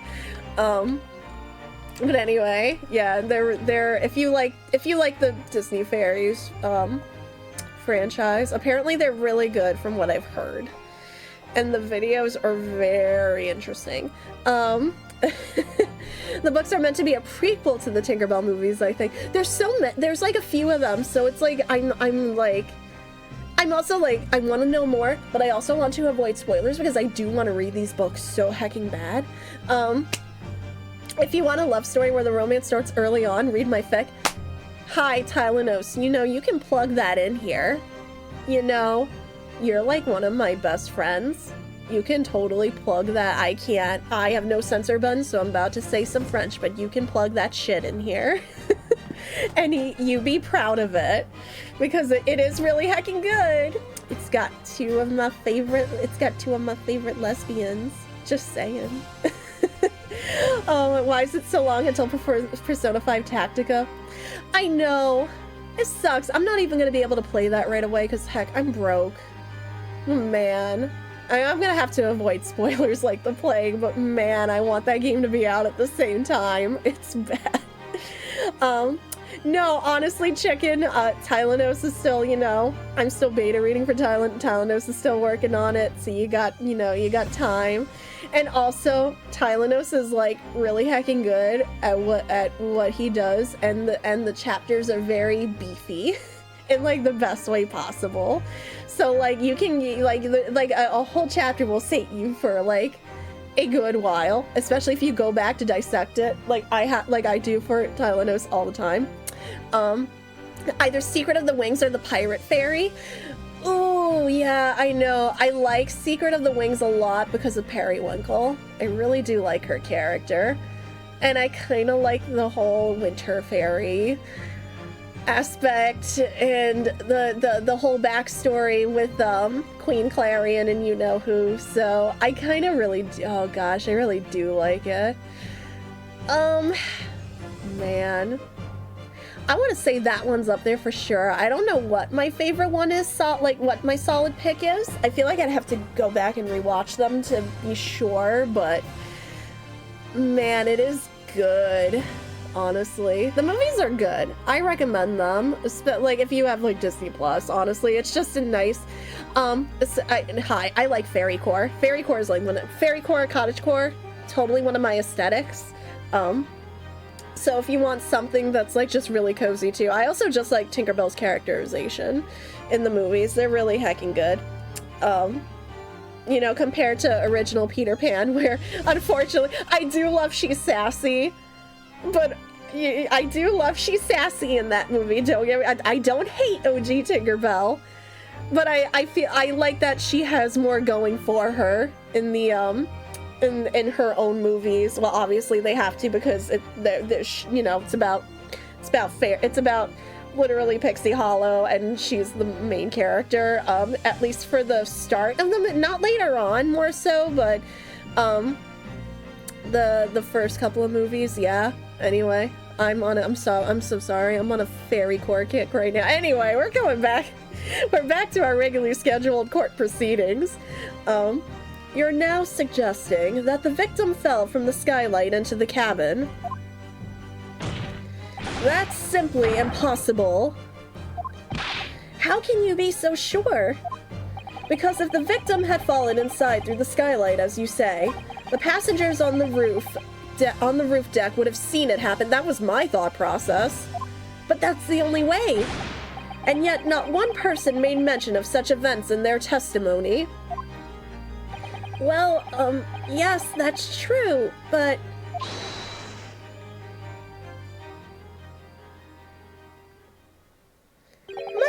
Might a humble fella make a wee comment here. Mr. McGilded?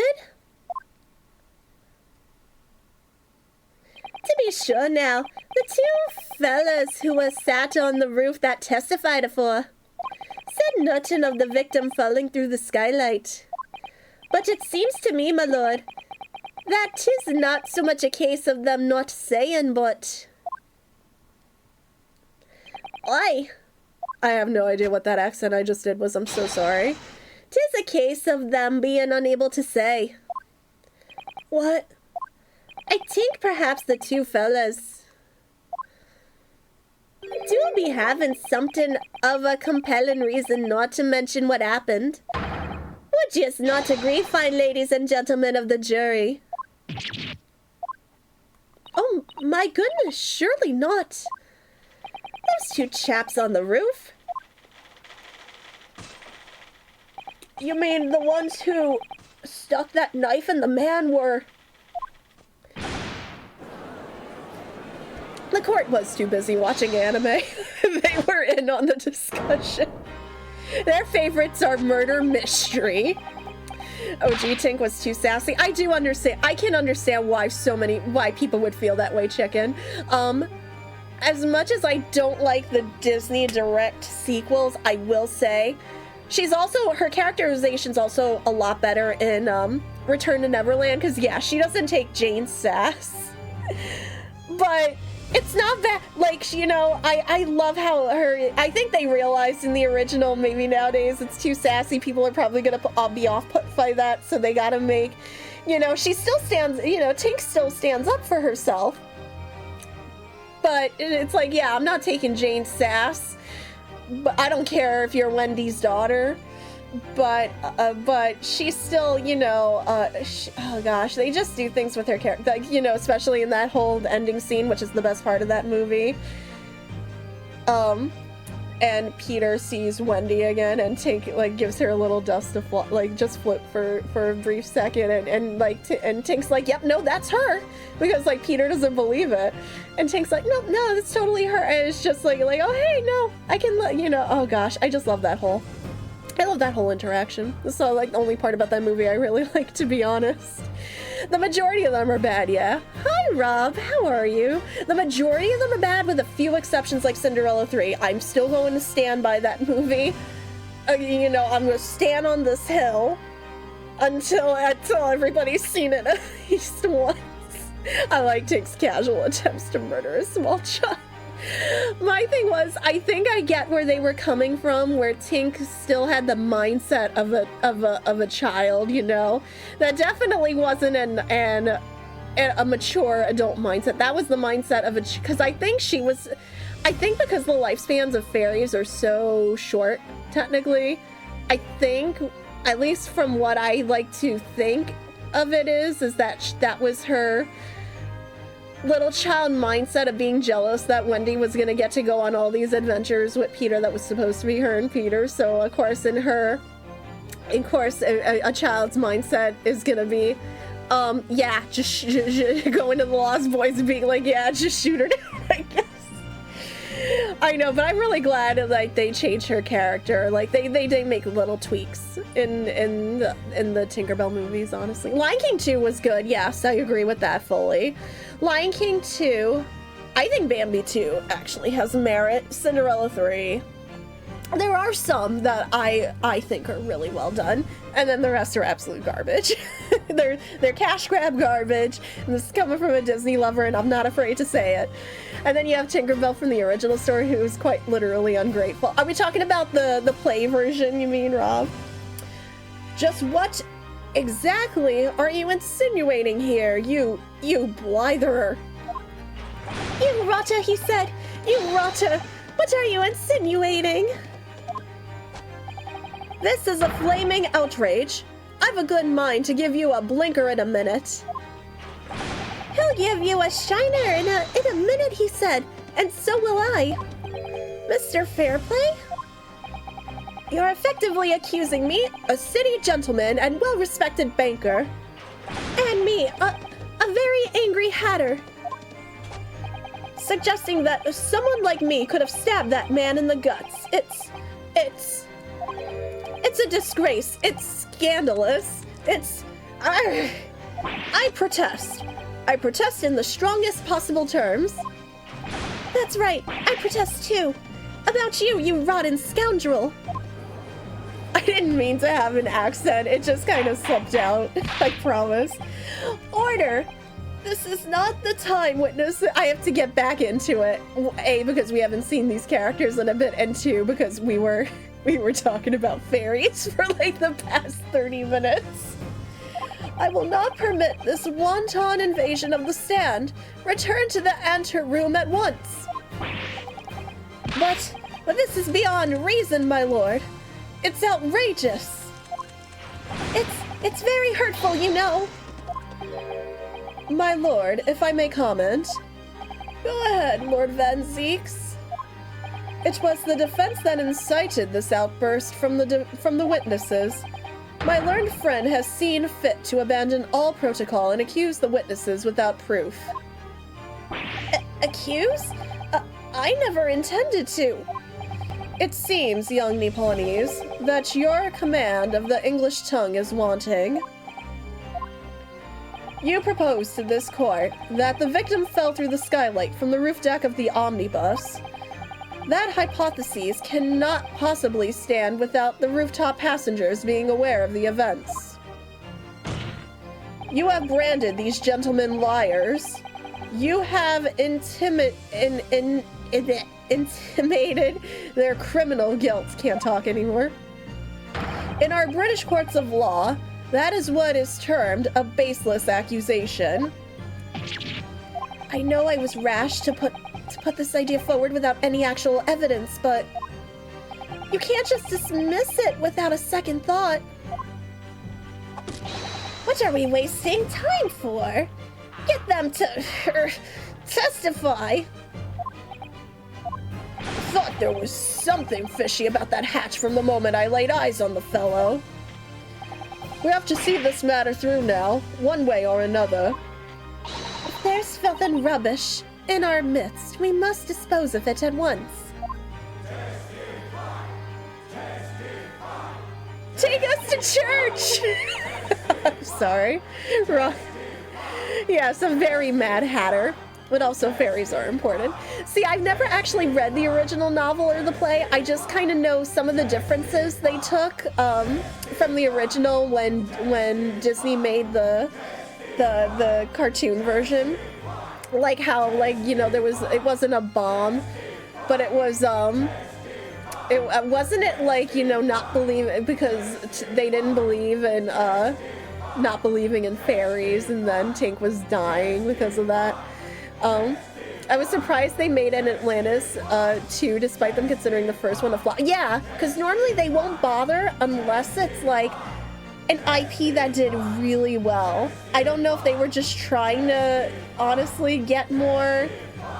I don't know if they were just trying to like maybe like but I don't know what their idea was behind it.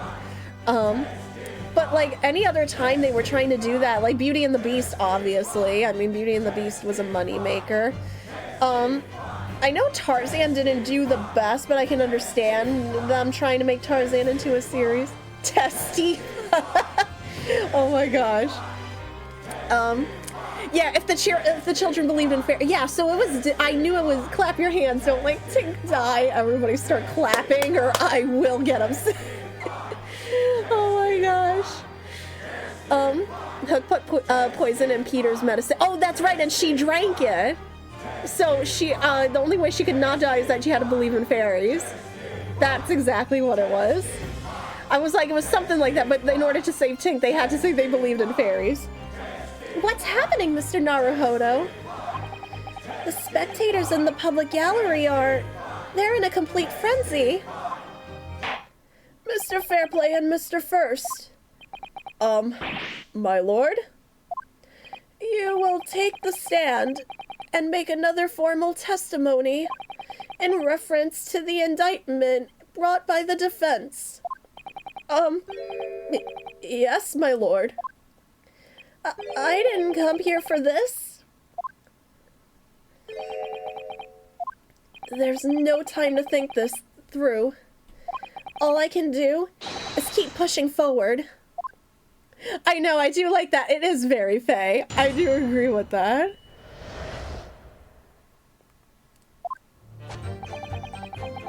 We were the only 2 people up on that roof deck, dead or alive. I can swear to that. If anything had happened where we were sitting, don't you think one or the other of us would have noticed? In any case, neither of us know the first thing about the victim. We had no reason to kill the man. The skylight was shut the entire time, I tell you. We couldn't possibly have opened it. If you're so sure the victim fell through the skylight, where's your proof? Do you know why she was named Tinkerbell? Not in the original. In the movies, I think it's just because she's a talent fairy. I must say that on listening to this testimony, it is somewhat hard to imagine how either witness could have performed any malevolent act on this open rooftop deck without the other noticing forthwith. That's right, you see. We're innocent, I tell you. Although logically, of course, the argument falls down if the 2 of you were in collusion with one another. I was about to say that. What? According to the investigations by Scotland Yard, the 2 witnesses share no common dealings. Ha! I don't trust coppers any more than I trust the sinking rich. Something doesn't feel right here. The trial's going in our favor, really. So why do I feel so uneasy? Counsel for the defense, over to you. Your cross-examination, please. Yes, my lord. I'm gonna have to press. I don't think I have anything currently. To this, Tink replied in the words, oh, I wasn't expecting her to curse. She's quite a common fairy. She is called Tinkerbell because she mends the pots and yeah, she's a Tinker Talent fairy. Okay. So it's the same in both versions. I wasn't sure if they would be the same. And I feel so bad because in the first movie, she doesn't want to be a Tinker Fairy because Tinker Fairies don't get to go to the mainland. And I'm like, just let the poor girl go. Instead of her just trying all these different talents, she wasn't meant to, you know, that her skills don't truly lie in. Just let the girl hecking go. I could see, the funny thing is, I could see Tinkerbell cursing. And like, we just don't understand it, like in original Peter Pan, but I can see it. This means she was calling them a donkey, but I know it's my being raised in America brain. But I can totally just imagine, just because of the sass of the original Tinkerbell, just her swearing like a sailor. So I'm gonna start pressing everything. Hold it! So, at no time did the victim, Mr. Mason, climb up to join you on the roof deck? Absolutely not. Dickon? No question about it, he said. None at all. Oh, but yes, of course. I remember seeing them both. I saw the victim inside the enclosed cabin talking with this man here. Is this true, Mr. McGilded? Dear me, my lord. At the risk of repeating myself, I boarded the omnibus alone and nodded off inside almost immediately. That's an outright lie. Without doubt, you were engaged in.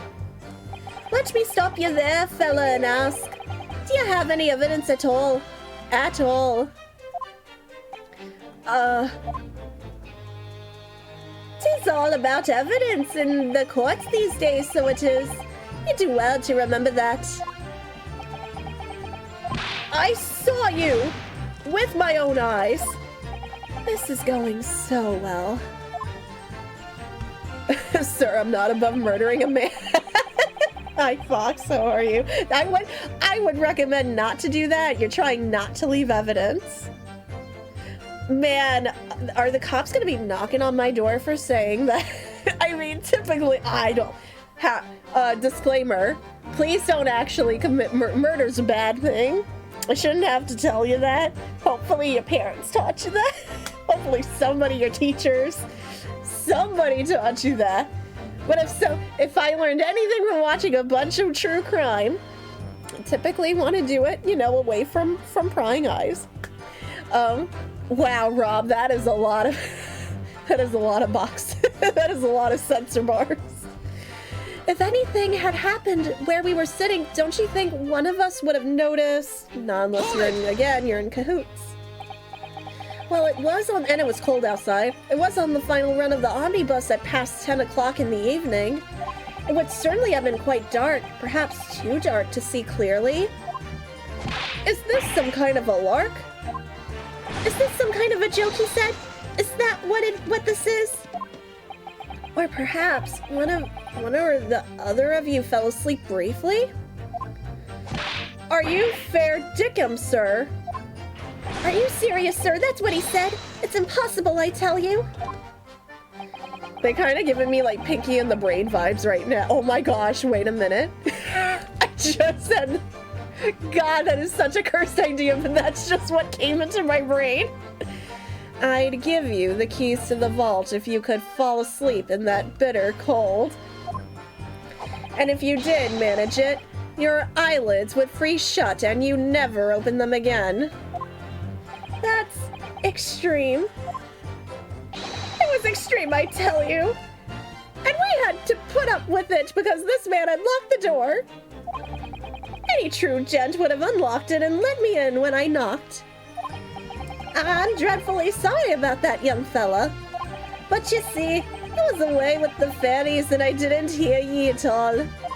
That's a lie. I saw you through the glass. You were talking to someone. No, 'twas a cold night, so it was. People do be seeing things that aren't real in the cold. 'Tis hardly surprising. Seeing things? Seeing things? I believe we have reached an impasse here on this particular point. You! Don't take it personally now, lad. If I'm a suspect in this case, then 'tis only fair that you and the other friend here are too. Open and free competition is what a capitalist society is all about. Yeah, well, down with capitalism. This isn't a competition I should like to be involved in, really. In any case, neither of us know the first thing about the victim. We had no reason to kill the man. Hold it! So, you had never met Mr. Thrice-Fired Mason before? Oh, well, no. Not once. Never. You never met the man before, he said. Never.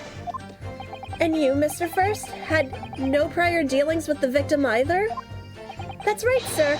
Hunters don't have much to do with brickmakers, to be perfectly honest, sir. No, I imagine not. You see, how many different ways can I put this? Neither of us have the remotest connection to the gentlemen who are inside the pursuing. Excuse me. Mr. McGilded? Yes, counsel. What can I be doing for you?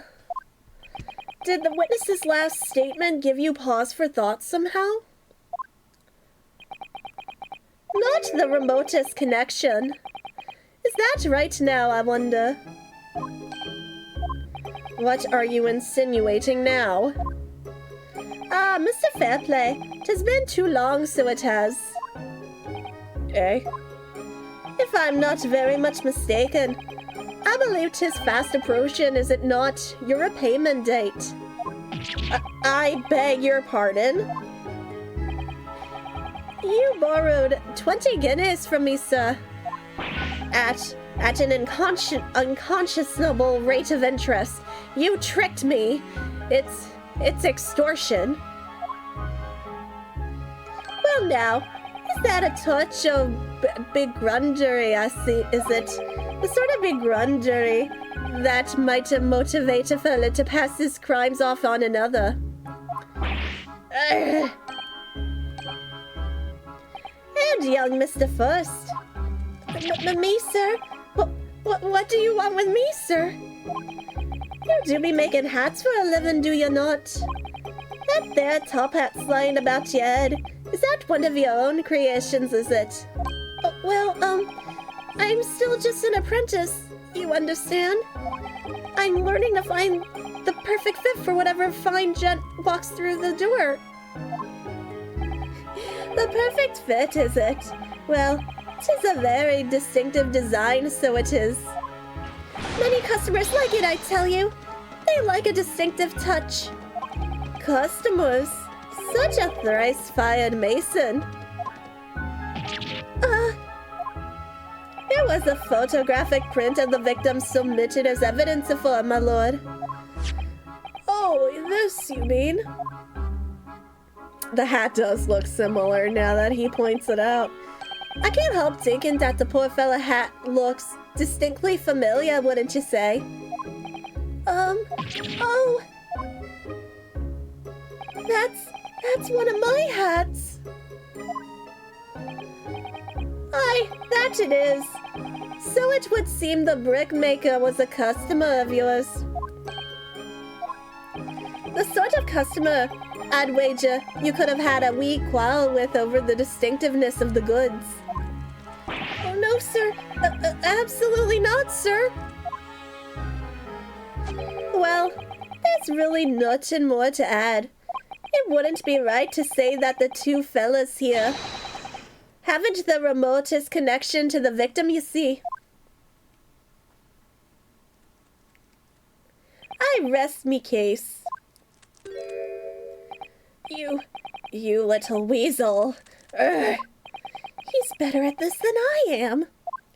Gosh, Mr. McGilded has certainly been thorough in his research, hasn't he? Please, don't let me little interruption hold up the proceedings. The skylight was shut the entire time. We couldn't possibly open it. Did I press that? Wait, did I just press that? Am I really... Gosh, I can't even remember what I pressed. I'm gonna double check. Are you quite certain about that? The skylight was shut the entire time? I'm going to lose my block with you in a minute. He's going to lose his rag with you in a minute. That's what he said. Take a look for yourself. Go on. Okay, here we go. You see, it's shut fast now, just like it was on that night. Thank you, Tylenus. I wasn't sure. So it is, of course. A fella the size of Mr. Mason could likely break through it. Still and all. What? Just looking at the size of the thing, you understand? Now, you hold there a minute, sir. The size of the thing means nothing. Not on its own. Let's consider the bigger picture here, shall we? Let's stop biting our cane, shall we? I was riding the omnibus on another occasion when, well, I broke wind loudly. I shocked myself with it as it happens. Why are you telling us all you farted? Is an unexpected confession, Mr. What does your flatulence have to pertain to this court proceeding? Oh, I just mean to say, well, the point is, I tried to open the skylight, you see. What, let it in? Just let the wind carry it away. But just my luck, I couldn't make it budge. The stench was terrible. Everyone was looking daggers at me, sir. I went as red as a rouge, I did. Okay, everybody farts. Everyone, it's a biological function. Don't pretend you hold it in all the time. Are you expecting me to sentence you? Oh no, sir. The point is, the skylight can't be opened. I tried and tried when I was inside that cabin. That cabin of shame. Somebody just reacted. I was wondering what that sound was. Please fart. This is a courtesy call. It is healthier for your colon. I am all about, as somebody who's been suffering from ulcerative colitis since I was 10 years old, I know all about that colon health. Please, your colon will thank you for it. Just fart. Excuse me. This stream has been brought to you by the Society for Healthy Colons. Do you have something to say about that, Miss Lestrade?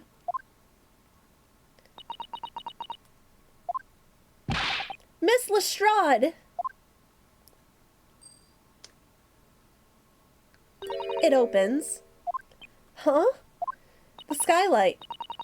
That is what we're talking about, right? I thought it was pretty random too, just like, oh, I farted. I couldn't open the window.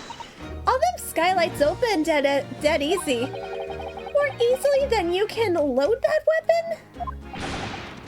That's a lie, I tell you. Otherwise, when I broke wind, You can't do it from inside, you mug. Oh.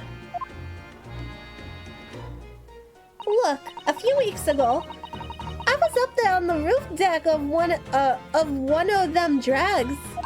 And I had a great I had purses coming out to me ears.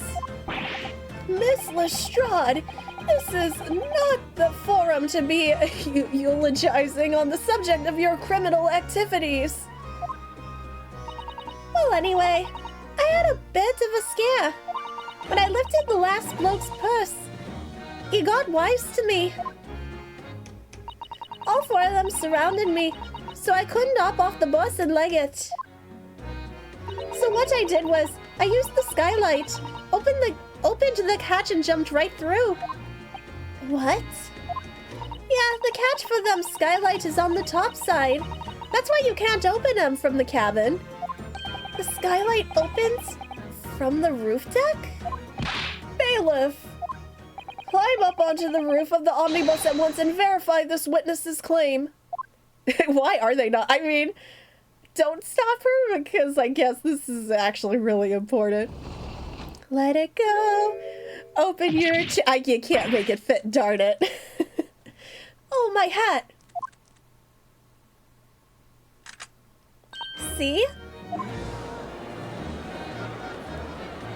No, it's not Fart Freak February. Please fart every single month of the year. Thank you. Order! So it appears that this street girl's statement is quite true. I don't believe it. The skylight opens. And from the roof deck. Mr. Naruhodo? This could be the clue we've been looking for. Well, counsel for the defense. Please continue with your cross-examination. Yes, my lord. So, the skylight opens. Perhaps I should investigate for myself.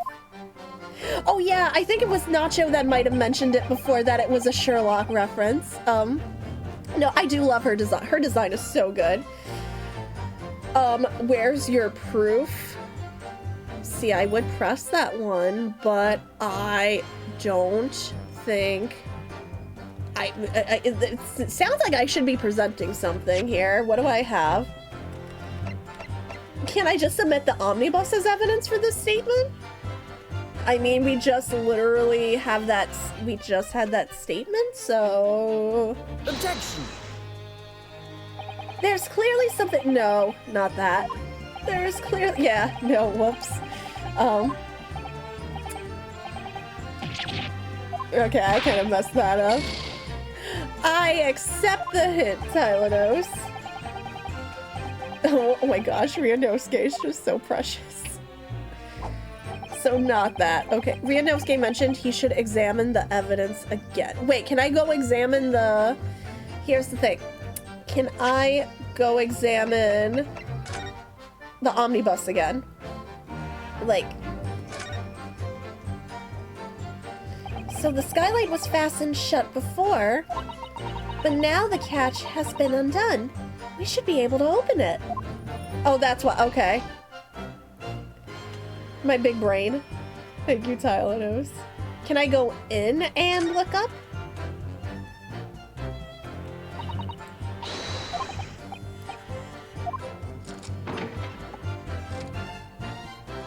Okay, looking up. Okay, it doesn't give you anything. I'm just double checking to be thorough. Because we've already looked at everything in here. No, the blood on the floor, maybe? Let me go back in.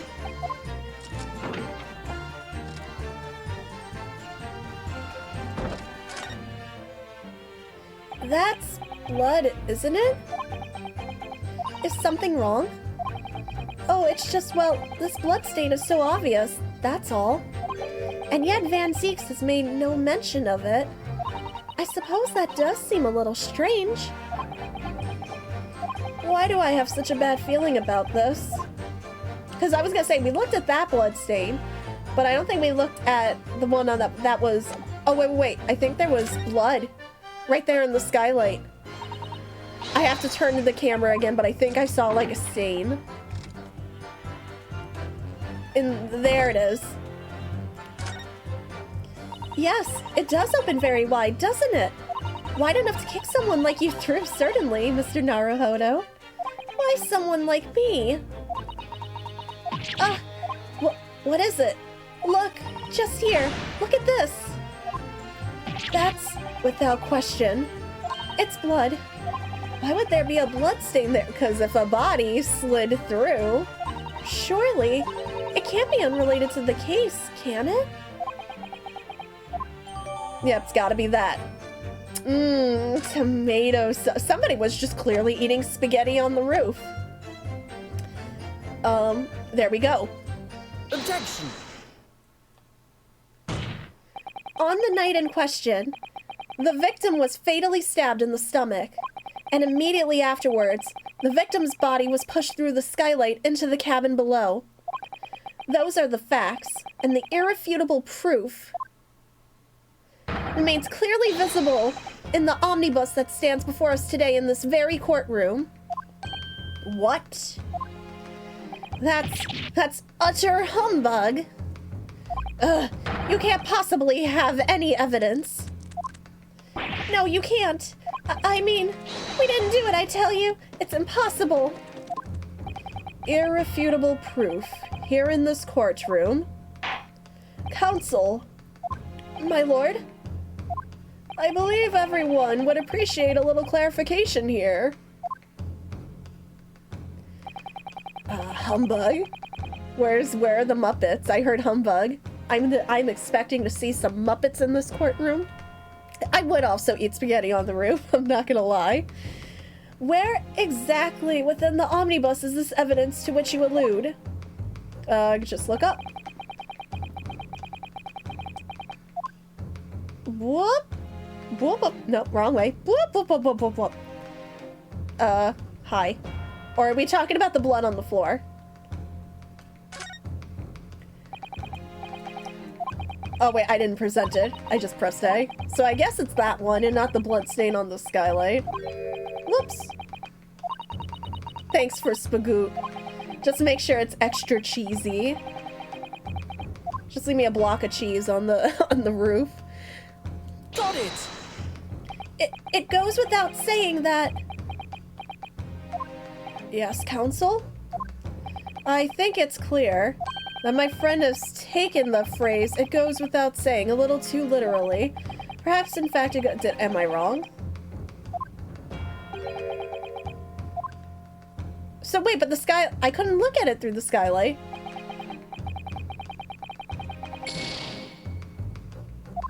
Hold on. Was I looking at it from the wrong side? I was like wondering where the blood went. I thought the blood just disappeared. Hold on. Oh no, you're right. It was the wrong way. I'm a dingle hopper. Got it! By Jupiter! Is that blood? This bloodstain proves two things. Firstly, when the incident occurred, the skylight of the omnibus was open. What? And secondly, the victim was already bleeding when he fell through the opening. Oh my. And so it follows that Mr. McGilded, who was inside the enclosed cabin himself at the time, cannot possibly be guilty of the crime. Oh, they're in trouble. Yes, this is what happens when Sholmes isn't here to just point me in the other direction. Order! Hold it! But. That's a lot of buts, sir. But the blood could have sprayed up there when the fellow was stabbed inside the cab. How far do you think blood sprays from a stab wound? And only found its way on that particular spot in the skylight. Sure, ain't that would be very convenient. And let's keep in mind that the skylight catch can only be unfastened by the roof deck. I myself wouldn't have been able to open it now when I heard you, Molluka. True. I don't want to assume what Mr. Mason's blood pressure was. I'm actually under the assumption it was normal. It could have not been. I don't know. I haven't seen the guy's medical records, just that he was stabbed. Dude's clearly been watching too much bludgeoning. What anime is this? I am not familiar with this anime. But, there's no way to know for certain, is there? If the gent really fell through the skylight, I mean. Why don't you have a good look at the floor of the cabin between the two seats, Mr. Fuss? If you shake someone before killing them, the blood sprays out like a stone. But why would you shake the corpse? I don't, like that, I'm trying to... See, the only thing I can imagine is, so, like, again, gosh, I'm talking about Scream again. You know, when Ghostface is trying to make, like, a big flare after, like, stabbing somebody, and then he takes out the knife, and it's usually, like, the big arm swing, and the wonder, okay, maybe that way. But I thought we were trying to be discreet with the body. Or the murder. Like, I don't know. I'm thinking way too hard about this now. I just... 'Tis all too plain, if you see. There's the aftermath that shows the poor fellow dropped from a fair height right there, so it is. What? No. But it can't be. It's all... It's all a lie. My fellow jury members, I think we can all agree that this is clear proof of the defendant's innocence, can't we? I believe we can, yes, sir. It's clear to me now where the filthy rubbish can be found in this courtroom. So, they thought they could put the wool over my eyes, did they? I won't tolerate any of the guild carriages being sullied with blood. I won't tolerate it. Oh, I always knew that nice gentleman who gave us that delightful part couldn't have done such a thing. Granny, you were pretty convinced he was guilty earlier. On 3 then, everyone. Nope, not that easy. 1, 2... 3. No way. I knew there was gonna be an objection. Dang it, I knew it was too easy. A chilling performance, Mr. McGilded. Oh, what would you be referring to there now, Lord Van Zeeks? A bloodstain on the frame of the skylight. Such evidence is null and void. Why? No, really, why? For one extremely simple reason. That smear of blood never exists. What do you mean? I was looking at it. What are you talking about? It's there for you all to see, and it's clearly blood. Objection! I personally attended Scotland Yard's investigation of the omnibus. The officers involved went over the carriage with a fine-tooth comb. So I can state with absolutes. No, you can't. No such smear of blood existed in the carriage. At least not until this trial began. So what? Someone went in there and I bled on the carriage? What would be the point? But are you suggesting, Lord Van Zeeks, that this stain of blood was fabricated, my lord? Yes. And while this court has been in session... How? We would have seen it! Hi, Rim! I hope you're doing well, friend. Off to take an Italian test. Oh, good luck on your Italian test, Rim! What a palaver. I must say, I didn't expect such rude reasoning from a prosecutor of your standing, Lord Van Zeeks. No, that's what I'm saying. We were looking at it. That doesn't make any sense to me. What on Magnus McGilded? A fellow known all over the capital for his fine contributions to public life. I don't take kindly to slander, and I'll fight it to the bitter end. Even if it's rolling off the tongue of the Reaper of the Bailey. Mr. McGilded, I realize that this is your first appearance in court as the accused. However, why are you never allowed to say the omnibus was tampered with? Prove it, prosecutor.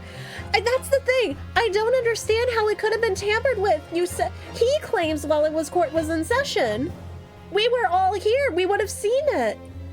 The only time I could see it happening was during when the gas grenade went off and we all had to clear the room. But I don't think they just leave important evidence, like, without somebody watching it. Like, but that's the only time I can think of it. And it's like, it's driving me up the wall. You can't... How do we know the police didn't just miss it? How do we know? Like, they could still make a mistake. They're human. I feel like that's the more possible, like, that's more, like, plausible to me. I am well aware of your involvement behind the scenes in a great many affairs of dubious nature. You're very adept when it comes to avoiding getting your own hands dirty. And each time it happens that a case you're involved in is investigated, you adapt the facts. Adapt the facts? What does that even mean? When you wield a fortune the size of Mr. McGilded's, however ill-gotten it may be, nothing is impossible. Tampering with evidence, manipulating the scene of a crime, oh, crap. Can't argue. Yeah, unfortunately, the rich can do that, unfortunately. They can pay people. I'm not gonna sit here and argue with him over that. Bribing witnesses. I toast your ability to concoct the most convenient of stories, sir, but we can't lose this case.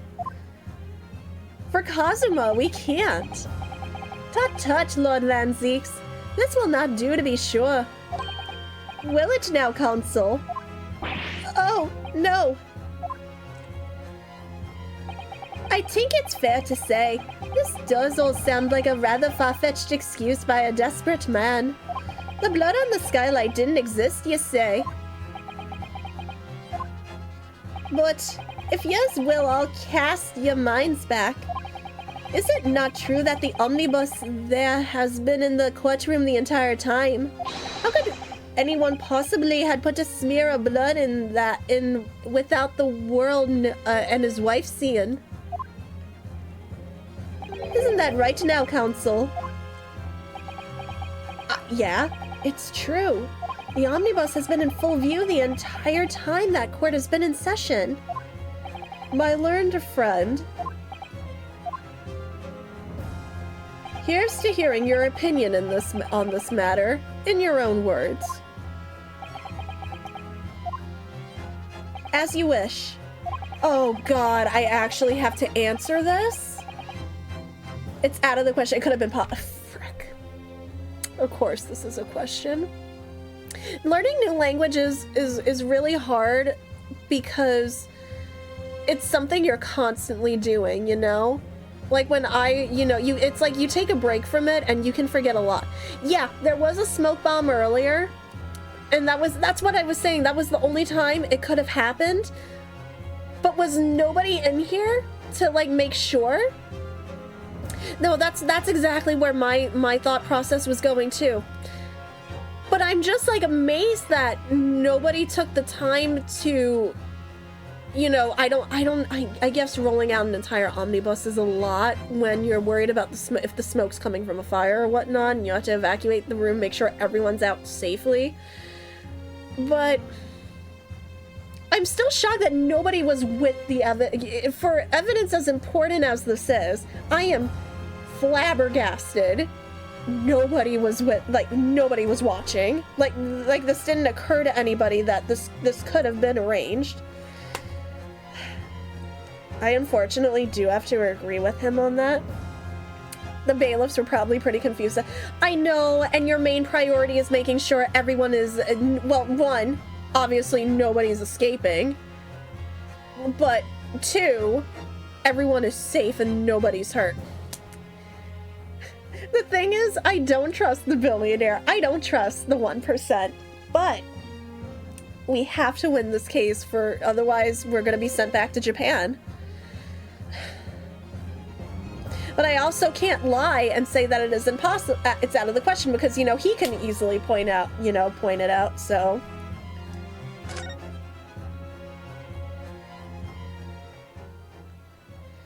As a defense lawyer, it's my job to advocate for the defendant as best as I can. But still, I feel as though there's something even more important at stake here. Oh, if I had the money to go to Japan, I would be going to Japan. Believe me. There is no evidence to suggest that the defendant did as my learned friend suggests. Unfortunately, the furthest I am getting currently is the Japan Pavilion at Epcot, which is really sad. But the food there slaps, let me tell you. During Food and Wine, the violet sake with the teriyaki chicken meat bun was like out of this world. And also because the store in there has so much authentic stuff, let me tell you, including food, I cannot walk into that store. Like, I took JT into that store and I was like, you gotta get me out of here. And just start buying everything there. I know it was nice. My dad used to be able to go there for free, because he works for a Japanese company and he used to be able to take business trips there all the time. Not anymore though. Not ever since COVID was a thing. They don't do it anymore. So I'm like, gosh darn. But he's got coworkers that are really awesome. He's got Japanese coworkers that, if like they ever move back to Japan or they're only staying here temporarily, they know that I've taken up to intermediate court. I've taken up through intermediate in Japanese in college. And they're like, oh, hey, Dad called me Hylia. I think your daughter would like that. And I've gotten cool stuff from them. I've never even met them. And they're just like really nice. And they're just like, I don't want to take this with me. You think your daughter would like this? And I'm like, Daddy, can you tell them I should thank you? However, in terms of having the opportunity to carry out the alleged tampering, there is one possibility. Oh, good gracious. Explain yourself, Counsel. The only reason I wouldn't want to go to Japan is because of the flight time. Because I was really bad on that last flight a few weeks ago. There's just that one picture, there's that first picture of me and JT on the plane. I think Grant put it better. What was Grant's words? Looking at that first picture, I mean, this was before I took my medication. I was trying to see how I was without it. Oh gosh, what was the exact wording? Because it was true. Because I started laughing. I'm trying to find it now because it was just so funny. I'm never gonna find it. Oh gosh, I have to go back. I have to go really back. Hold on, I have to go back to like Halloween. I have to go back to the 27th to be specific, when my butt was on the plane. Oh, what was it? 28. Oh, hold on, I'm finding it. There we are. Okay, to put it in Grant's words, she very much has that, why are we doing this? I hate it here look on her face. Aye, go. Aye, more passion. Which more is passion, absolutely more passion, true. More energy. More I'm just energy, gonna put it. More footwork. I don't care. More footwork. More footwork. More passion. I'm gonna send. More energy. You know who I'm gonna send this image to? Tyler knows. I'm gonna send you this image. It's like just big. Tyler knows can vouch for this. I'm just gonna put it in our little group chat. And you can agree whether or not that was an accurate statement. Just because I look terrible in that picture. I'm not gonna lie. I hate it. Yes, there it is. It is accurate. I look like I'm about to cry. And that was literally just over an hour flight to get on a different flight. And I was in tears at one point, wailing. Why is the plane bump? Why are we going up and down? Is the plane okay? It was terrible. No, don't turn it into an emo. I look terrible. Don't.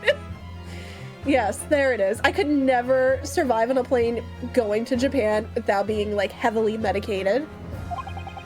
It seems my learned Nipponese friend has no intention of running from this deceit. Deceit? I'm sure everyone still remembers clearly the recess that we were forced to take. As a result of the smoke grenade fired by the witness currently in the stand, Miss Gina Lestrade.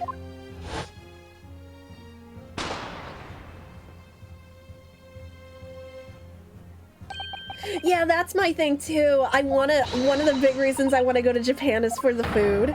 Absolutely. I want to go to Akihabara. I want to go to Kamiket. I want food. I want to zip line through Shin Godzilla's mouth. And I'm afraid of heights, and I want to do that. The courtroom was filled with smoke, and everyone was thrown into confusion. All of us were made to leave this chamber. In that brief interval, under the veil of smoke and all the chaos, it could have been possible to steal inside the omnibus. Oh please, I'd be going to every single cat cafe I can, but the problem is that I want to take all the cats home. And I was already like, okay, I'm only rescuing one. Then we rescued two, because Deku wasn't going to get adopted unless we adopted him. And then we were able to turn his whole personality around. And then I was like, okay, this is it. We're capped at 2 cats. We can't get any more. What is JT2 almost a year ago? Almost a year ago in like a couple of days. Or like a few weeks or something like that. Hey, Steph, I have something for you. Is it a book? No, JT just brings home a whole kitten, soaked to the bone, like really emaciated. And then I said, frick. And I said, now we are done. Are you wise? The point is I'm capped. I cannot afford more cats. What are you trying to pull, ye rotten, feckless gouger? Feckless gouger? You're supposed to be defending me. 'Tis a wicked plot. 'Tis a plot to undermine me, so it is. Objection!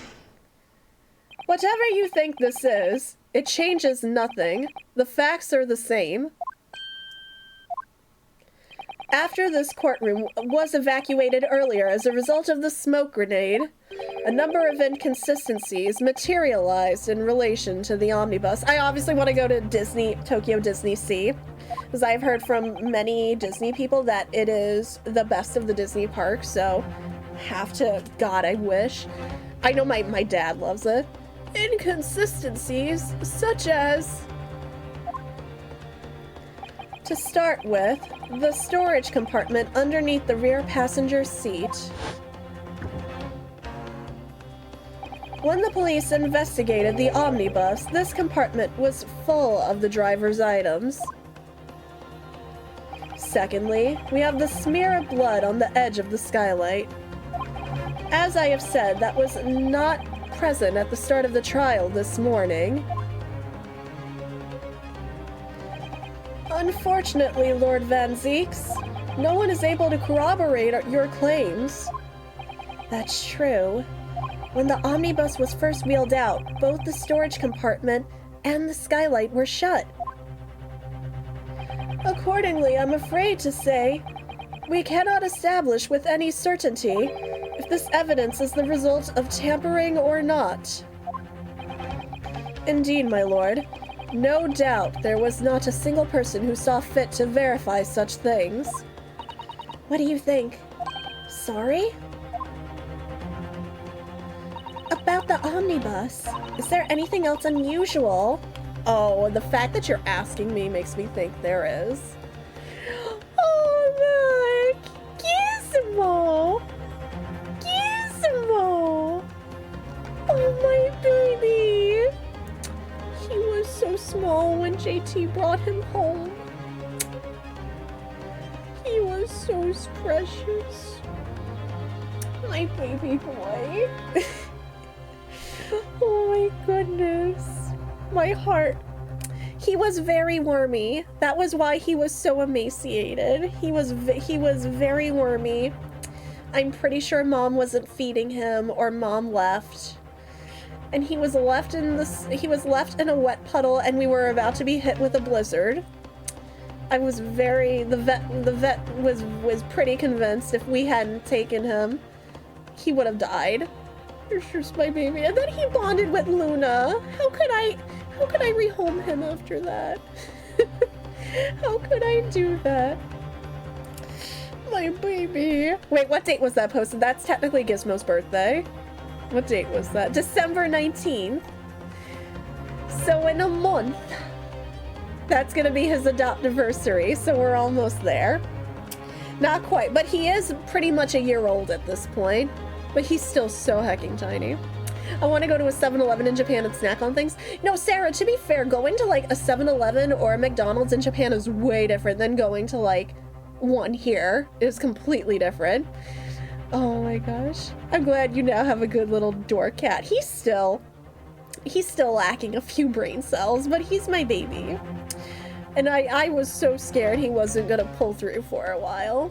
I just couldn't. I couldn't ask a rescue. And rescues are so, the problem is too, rescues are so packed right now, unfortunately. Like, I also didn't have a good conscience to leave him with, you know, like, call our local, like, rescue and, you know, because, like, what, they're all so full. I don't want to add. I'm just like, oh, I'll just take him, I guess. I will say this. And I stand by this. My cats are always gonna be well fed and taken care of before I ever take care of myself. That's something I always stand by. But also it really isn't, you know, if we got another cat there would be an issue. But we're able to handle through. No more. We are done here. Oh, his birthday's only a few days after your chicken. Oh, how are the 7-Elevens in Sweden? What do they usually have there out of curiosity? I'm just so curious. The fact that you're asking me probably means there is something... I'm going to say there is something. I don't know what it's gonna be, but I'm gonna say there's something. I have an inkling. Woomy. Can't wait for Splatfest this weekend. My lord?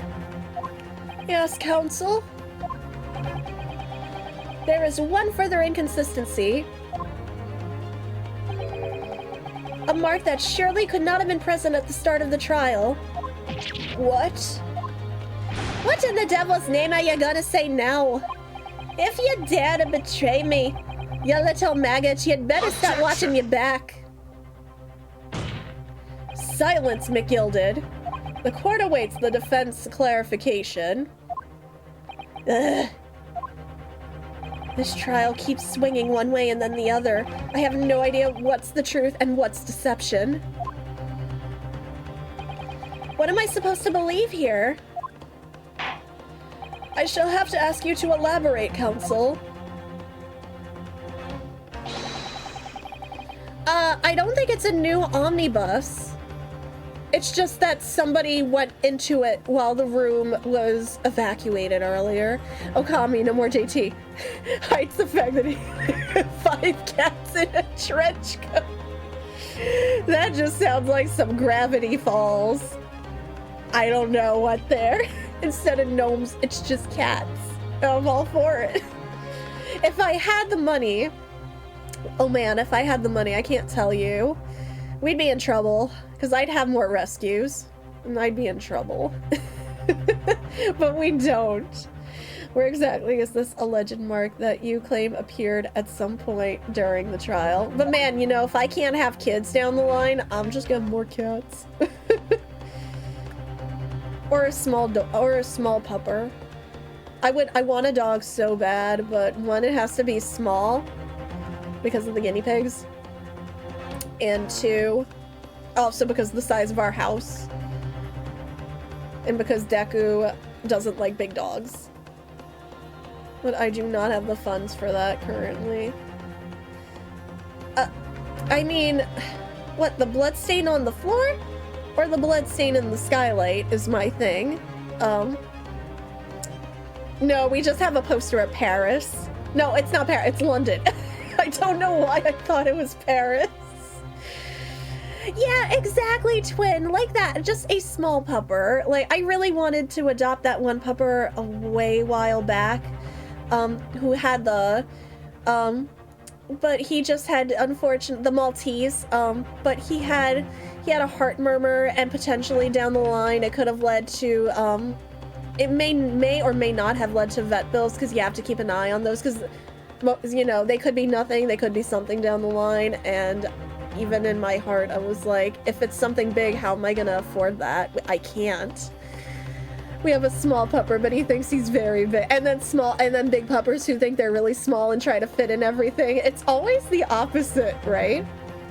Well, this was the last time, so I'm gonna say it's the blood on the floor this time. What is that, Nacho? I don't know what that is.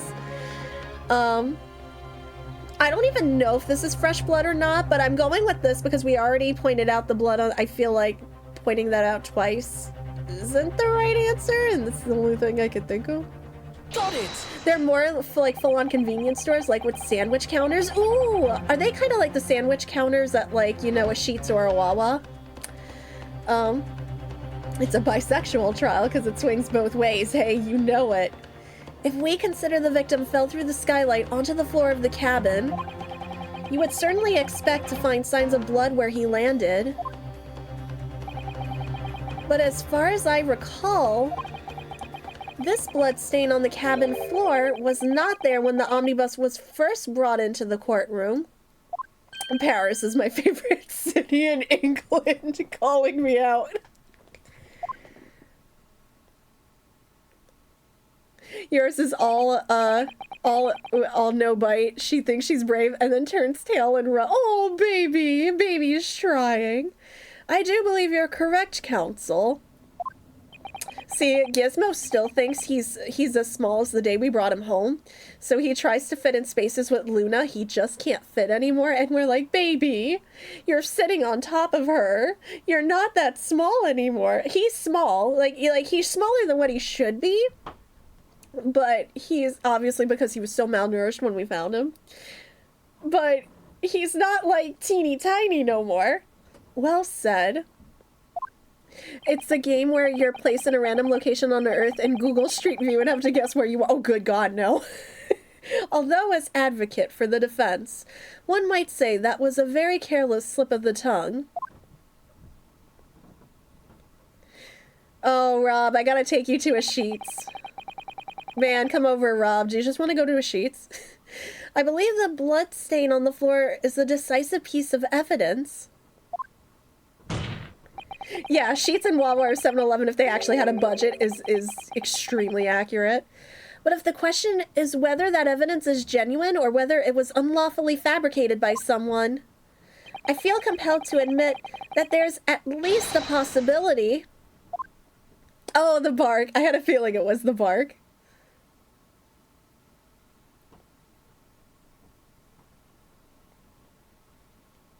Everyone is so silent. It was so awkward in the courtroom. This trial is over. Mr. McGilded? Welcome to Barnes and Noble. Where did it go? I've done everything I possibly can to cooperate with the court, but 'tis all over now. But you're the defendant. 'Tis over, I tell you. Oh God, he's angry. His blood pressure's definitely high. Memory, recollection, what people think they saw, 'tis all nonsense. Facts are what counts, and the fact is, that bloodstain is there now. Well, and over the course of this desperate trial, long and extremely drawn out as it has been, that good-for-nothing Reaper of the Bailey has failed to present any decisive evidence at all. I'm scandalized, so I am. I thought better of Lord Van Zeeks. Well, me lord. I must concur with the defendant. The unaffirmed recollections of an individual cannot stand as evidence.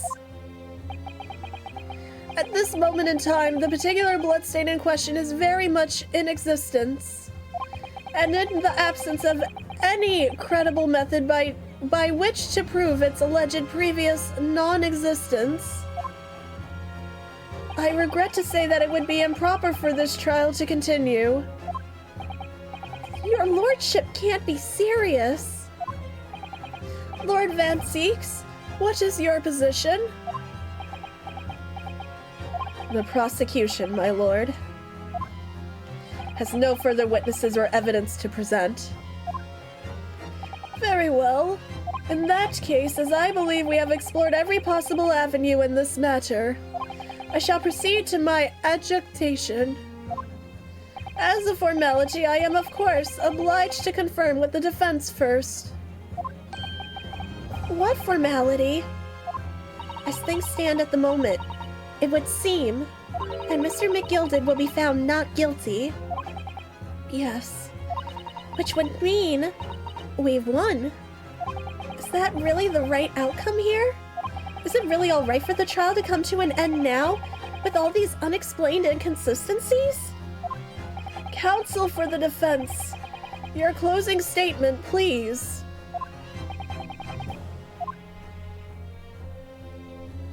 Yes, my lord. The defense believes... Oh no. The defendant could be guilty. I mean, if we're gonna be honest here, I know our job is to defend the man, but Aren't you lactose intolerant? no way This it's isn't this lactose, it's easy. milk.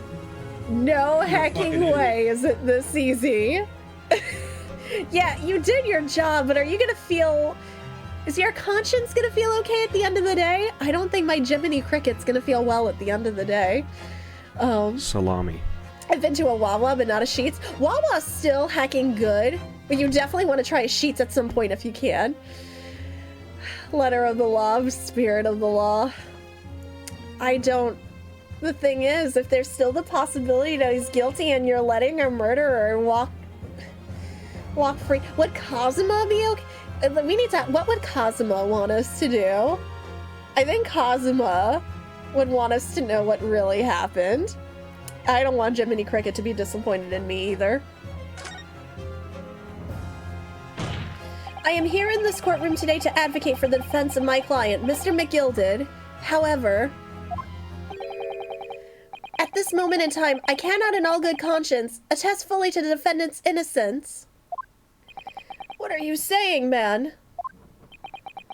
For real, I think Wawa and Sheets need to expand.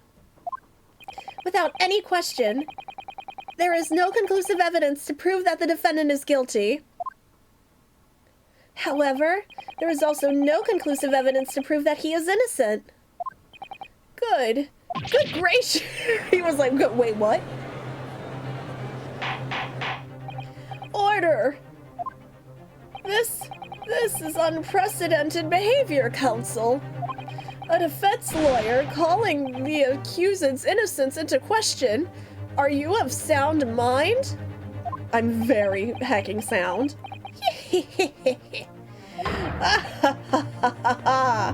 Oh, 'twas a grand decision to appoint you as my lawyer, so it was a grand decision. What? I must say, I didn't expect quite such an exciting spectacle at the end there, but still. Yeah, have this for your trouble. I love that just came at me like a Spy Kids 3D effect.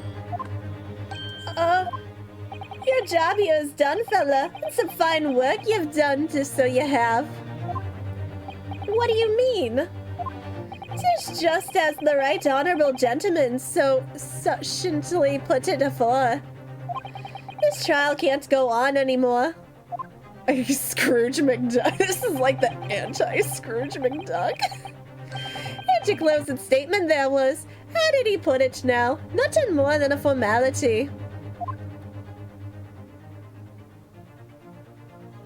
Oh yeah, I gotta crank that 3DS screen all the way up. Although I could never play with the 3DS screen all the way up because I would actually get a little motion sick. I'd put it up like a smidgen.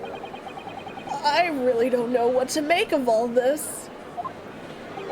Was the evidence we've seen genuine, or was it fake? His lordship would be fuming. Any unsightly rubbish should be disposed of promptly, as I said. I got those too, yeah. Back in the day when I actually got migraines way more often. Although, I'm not sure if the migraines came from medication nowadays, or I don't know if I'm predisposed in some way. Although I can't say I picked up my 3DS recently either. I did, but I was playing Persona Q2. Does that game have 3D? I don't even think that game has 3D. The stinking rich are always guilty of something, you. Mark my words. I feel terribly ashamed that I ever doubted that lovely man who gave us the lovely park.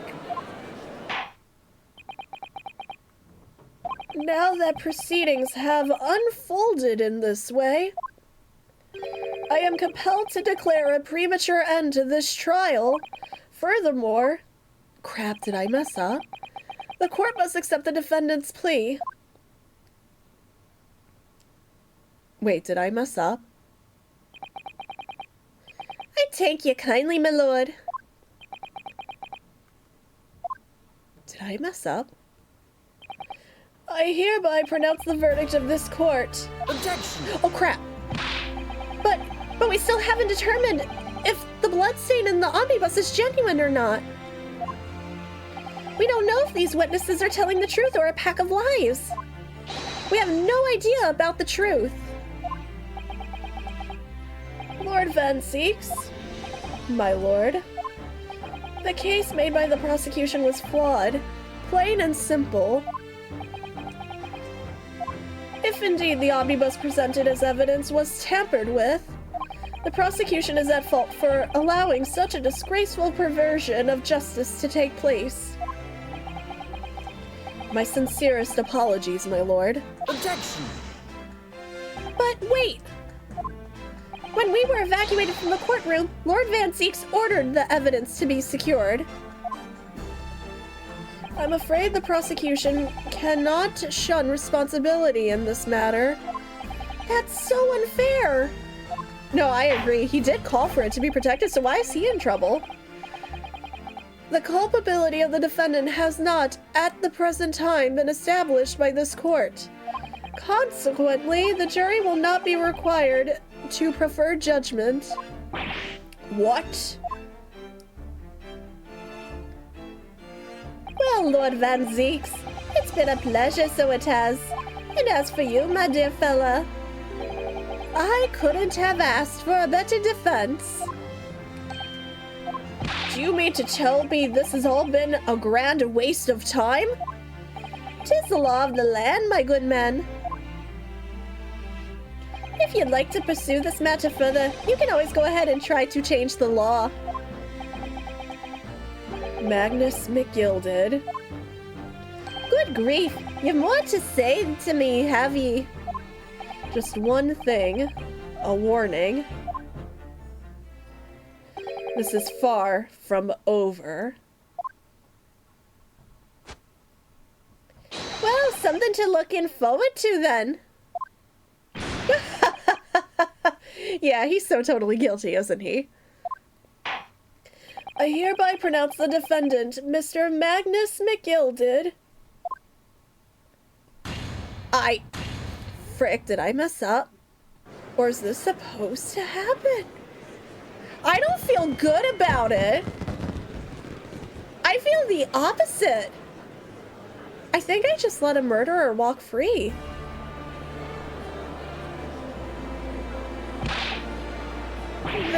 This is an outrage. This should have examined the evidence more. What are you talking about? The man's been cleared. He's innocent. But... Hey, listen, Ace Attorney has made me feel good multiple times. This is not one of those times. With the courtroom in pandemonium for the second time that day, the judge delivered his verdict. I mean, I'm not even worried about getting paid. I'm worried about I just let a murderer walk free. I like to eat too, don't get me wrong. I know, money to live. But like, I don't want it to be blood money. When you were asked earlier whether the compartment under the seat was full, if you checked, if you said yes, Van Zeeks would be surprised you admitted it, and McGilded would get pissed.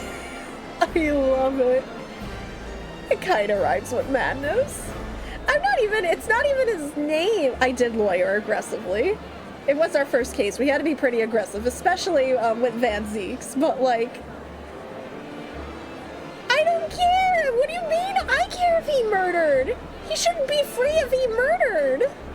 And my first ever trial in Great Britain came to an abrupt end. But the defendant being found not guilty, ostensibly a victory for us. Is that supposed to happen? I think that's supposed to happen. Well, I'm not gonna lie in court. I'm not that person. On my first trial, no less. That certainly was a long trial. Yeah, it was. Your first ever trial on foreign soil, and your first victory. It was a wonderful performance. My heartfelt congratulations. And you too, Miss Susato. Thank you for your assistance. I suppose we should be happy. The trouble is, we're still completely in the dark about what actually happened.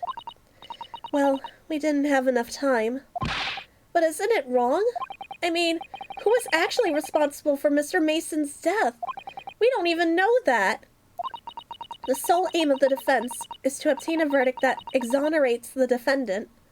You carried out your duty to perfection. Aye, that you did. I don't trust you. Get out of here. Mr. McGilded. And that girl is with him, too. Well, it seems the stories are true. What stories? About the 6 enormous fireworks they do be letting off when there's a verdict of not guilty. I'm sure you must have seen them now. Spectacular, wouldn't you say? Yeah, definitely. I'd heard it was a sight to behold, and to be sure it was. Have you to thank, I suppose, for having an opportunity to see it. I don't know about that. I'm not sure I really did anything. What on earth are you saying, fella? How did I walk out of there a free man, then? I don't think it was so much as thanks to me as down to your planning. You're a straight-talking fella, aren't you? I must say, you had me astray in the head there once or twice. But you're young and headstrong. Tis water under the bridge. Congratulations, Mr. McGilded, on having your name cleared when nothing's resolved. There's only one thing that matters to me. Oh? You've all seen that I didn't do that odious and absolute deed. 'Tis grand, is it not? I suppose it is. Now the fine fellows of Scotland Yard can take matters in hand and sort out any wee details. They'll see it for what it is. They'll get to the truth. I have absolute faith in them, so I have. After all, I do be providing a good number of their wages with all the taxes I pay. Really? I have a feeling you commit tax fraud. It's not that funny. So then, as we agreed for aforehand, 1,000 guineas for your troubles, fella. No, I couldn't possibly accept that much. Oughta be whist. You're a humble people, are you? You're from the east. Well, if you insist. But have this, still and all. You deserve a reward. Mr. Magnus McGilded. Everything is ready, sir. If you'd like to follow me into the courtroom. Into the courtroom? What? What's this, officer? 'Tis sooner than I was led to believe. I hope it's not inconvenient, sir. There were some changes to the schedule. Well, I must be making tracks now. 'Tis time for the inspection. What inspection? They're going to examine the omnibus again, so I'm told. I asked if I could be present for myself. They're going to examine it again? Naturally, I'm under no obligation to take part in any more of this matter now. But as an upstanding member of London society, I do be doing me best to help where I can. 'Tis a gentleman's duty, so it is. So then, fare thee well. 'Twas an absolute pleasure meeting yous. I hope you have a whale of a time while studying here in Great Britain. And there he goes, a free man. Oh no, not the whale! I forgot she was here too. Whoa, why is she taking that out? Don't move. Where is, I want to say, get a move on. She really does take forever to load that thing. Miss Lestrade, would you mind putting that thing down? You're a grown-up. Sorry? And I hate all grown-ups. There you are. Whoa, who? Your goggles remind me of someone? Naughty running off like that. Is this some kind of picnic? Who's this little girl now? And taking that with you as well. I was looking forward to the trial run of my experimental smoke grenade launcher. Why do the children just have these? Do you want to play? You won't beat me. Excuse me, but who are you? She's got the Chibiusa hair going and I love it. Oh, good day to you. I'm, well, the inventor, I suppose, of that machine. The inventor? Well, normal smoke grenades are so dull, don't you agree? White, and more white. If you have to be shrouded in smoke, it could at least be a pretty color, I thought to myself. I mean, you know, not wrong. Do we have to be shrouded in smoke, though? At all? I just took my eyes off it for a moment whilst I was changing onto a different omnibus and she pinched it. Luckily, I fitted it with a telegraphic beacon. What's it what? I have no idea what this girl is talking about. I agree with Pink Smoke all the way. You're coming with me now, back to my laboratory. What? What for? To apologize, of course, silly, to my technician. What? You mean, say sorry?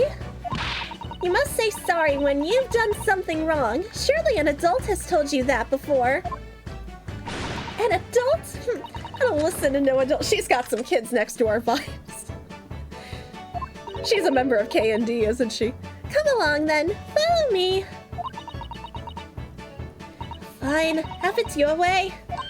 Oh, good. You see, I knew you'd want to do the right thing in the end. I'm fairly sure that what she wants is not to get shot by the massive gun of yours. She's so adorable. We'll be leaving now then. Bye-bye. I'm so sorry for all the fuss. She was a lively one. Well, do you think perhaps we ought to be on our way now too? Yeah, you're right, but where to? Oh! We haven't had time to find a place to stay. No sooner had we arrived in London than we had to rush here. All our traveling cases are still with the bailiff. I was originally planning to spend today in search of lodgings. But at this late hour in the day, I'm afraid we may be out of luck. Don't worry though, I have a plan. If the worst comes to worst, I've heard of a lovely park where we could spend the night. Please tell me you're not thinking of McGilded Park. I know it may seem a little chilly this time of year, but your youthfulness will see us through. It's still gonna be cold. The benches are not exactly comfortable. I'm not so sure about that. I think a midwinter London night will freeze a young person solid just as easily as an elderly one. Oh dear, that doesn't sound agreeable. Now I'm starting to regret turning Mr. McGilded down. That 1,000 guineas would have paid for a lovely warm room. Or mansion. Oh no, wait, where are we staying? And so, the trial to determine my worthiness for the study tour was over by the end of our first day in London. However, as we were soon to learn, there were more trying times ahead, just as the Reaper of the Bailey had warned. The case was far from over. Yeah, had a feeling. We're not done here, are we? This is still gonna continue, isn't it? What's going on? Get the fire brigade! Bring water, quick! What the? How did this happen? I don't know, sir. By the time I got here, it was already engulfed. No one was supposed to be allowed in here before we started investigating. No! Oh, good God. There's someone in there.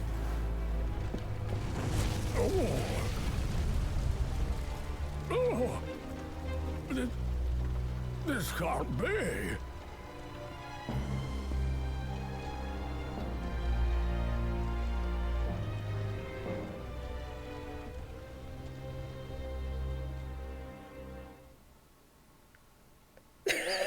Wait, who was in the carriage? Was it McGilded? Who was in the carriage? Couldn't they still have opened the door? They were still alive.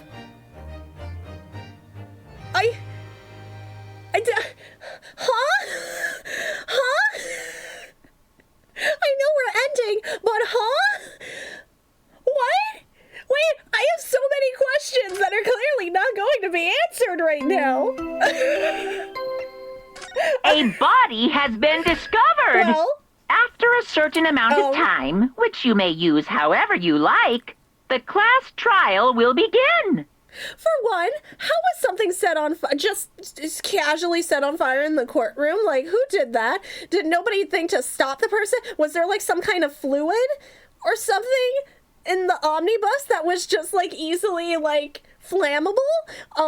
if somebody like was clearly still alive in there, was it? I know it's hot, and I know touching fire bad, but could we not have? Wasn't there not enough time to get them out? Like pull them through the window? Like just go up there, Link bust the window, I gotta pull say, them out, Link is hot. just to give them a chance. In which case, I mean, if it was McGilden, I still don't know. I mean, he still doesn't deserve to burn alive, granted. But I feel kind of less bad if it was him, because I'm starting to really suspect that he was guilty. I don't think Van Zeeks did it. I feel like they want us to think he did it, but I'm pretty sure he didn't do it. Just with his whole ominous, this isn't over yet, and then that pan of his face towards the end. I don't think he did it, though. I think the game wants us to think he did it, but I don't think he did it. Anyway... Man, that wasn't just 9th level fireball. That was like way past 9th level fireball. Anyway, I guess we're not gonna know until later this week. Man, Ace, yeah, I know, because I want to do another Ace Attorney stream this week, just not tomorrow. We'll do something different tomorrow.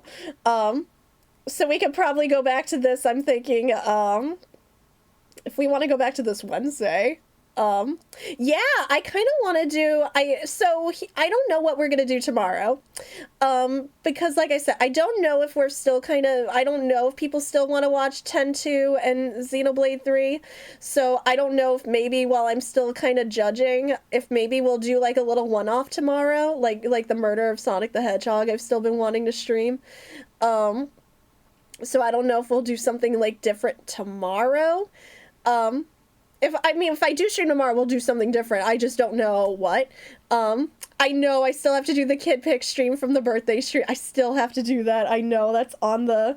Heck, thank you for reminding me. That is also still on the list. It won't take up like a whole stream. I wanted to do the Kid Picks requests. Maybe I can actually do the Kid Picks requests while doing something different tomorrow. Because I also, like, oh gosh, I still need to do perlers too, but I just can't, I just can't, like, I can't afford the black perler beads right now. If anything, we could do Kid Picks requests tomorrow, while we're doing a different game, and then we'll be back to this on Wednesday, same time on Wednesday. Since I'm gonna take a little bit, since we'll take a break from Genshin this week, because, we did back-to-back Genshin last week, for the update. So that's what I'm thinking. But yeah, thank you guys so much. I hope you guys enjoyed the ending to Case 3. I am definitely looking forward to Wednesday. We'll do more of this on Wednesday. And yeah, well, obviously we won't finish Case 4, but we'll start Case 4 Wednesday for sure.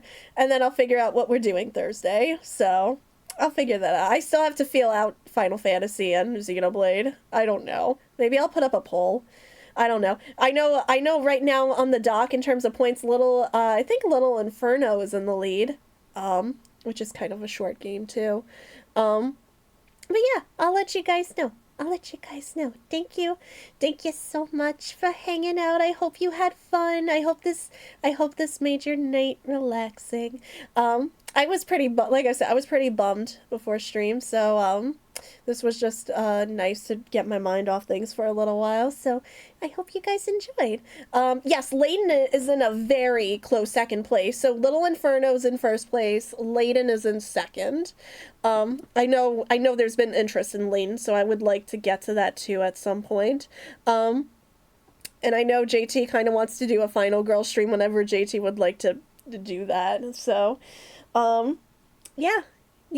I don't know what Final Girl we would even start with. I don't know which horror movie. I know Aliens is a preference since we have played Alien Isolation here, but we'll see. Yeah, and if you guys have points to spend, feel free to look at the doc. Feel free to drop your points wherever you would like. And I will maybe put up a Discord poll for interest and gauge interest in the other two, and then see if if you guys would just like to start something else, because I don't know. I don't know, because I know we took a break a little bit because October and Scary Games Month, but I'm babbling. I'm babbling. Let's go see who is still alive. We can, what friends are still alive. We could go hit up for a raid. But yeah, I hope you guys enjoyed tonight. Feel free to follow. You do not have to by any means at all. It's just the socials are there if you would like them. So gonna throw those all up there really hecking quickly. Points everywhere. Yes, feel free. I mean, they're your points, guys. I want you guys to, there's so many games I want to play here, but I want to focus on the ones that you guys really want to see the most.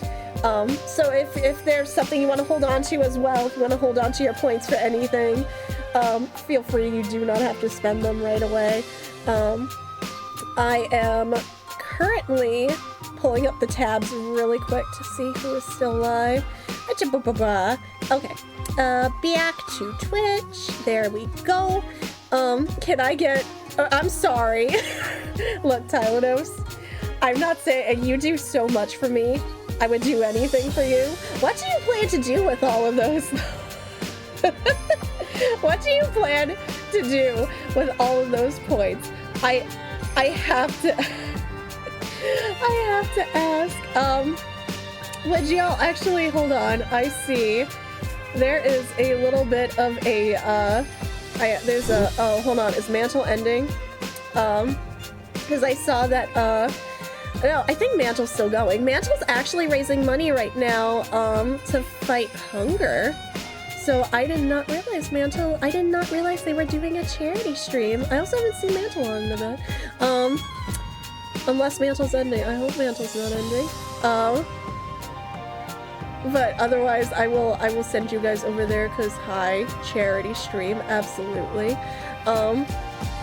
But I am going to see you guys tomorrow for whatever that may be. I love y'all. Make sure. Oh yeah, raid message, of course. I forget. And I just hope you guys have a fantastic rest of your night. I love you so much. Feel free to throw your points to Okami Den. I am totally fine with that. And I will see you guys tomorrow night for whatever we do. I'll let you know. But remember, you're awesome, you're valid. Have a fantastic rest of your night. Give Mantle all the hype because charity stream we love. We do that here. Big focus. And I'll see you guys tomorrow night, guys. Have a fantastic night. Get a good sleep, stay hydrated. And I love you all and hope you do amazing tomorrow. Have a good night, guys. Love you all. Bye-bye. Stay away from flaming omnibuses.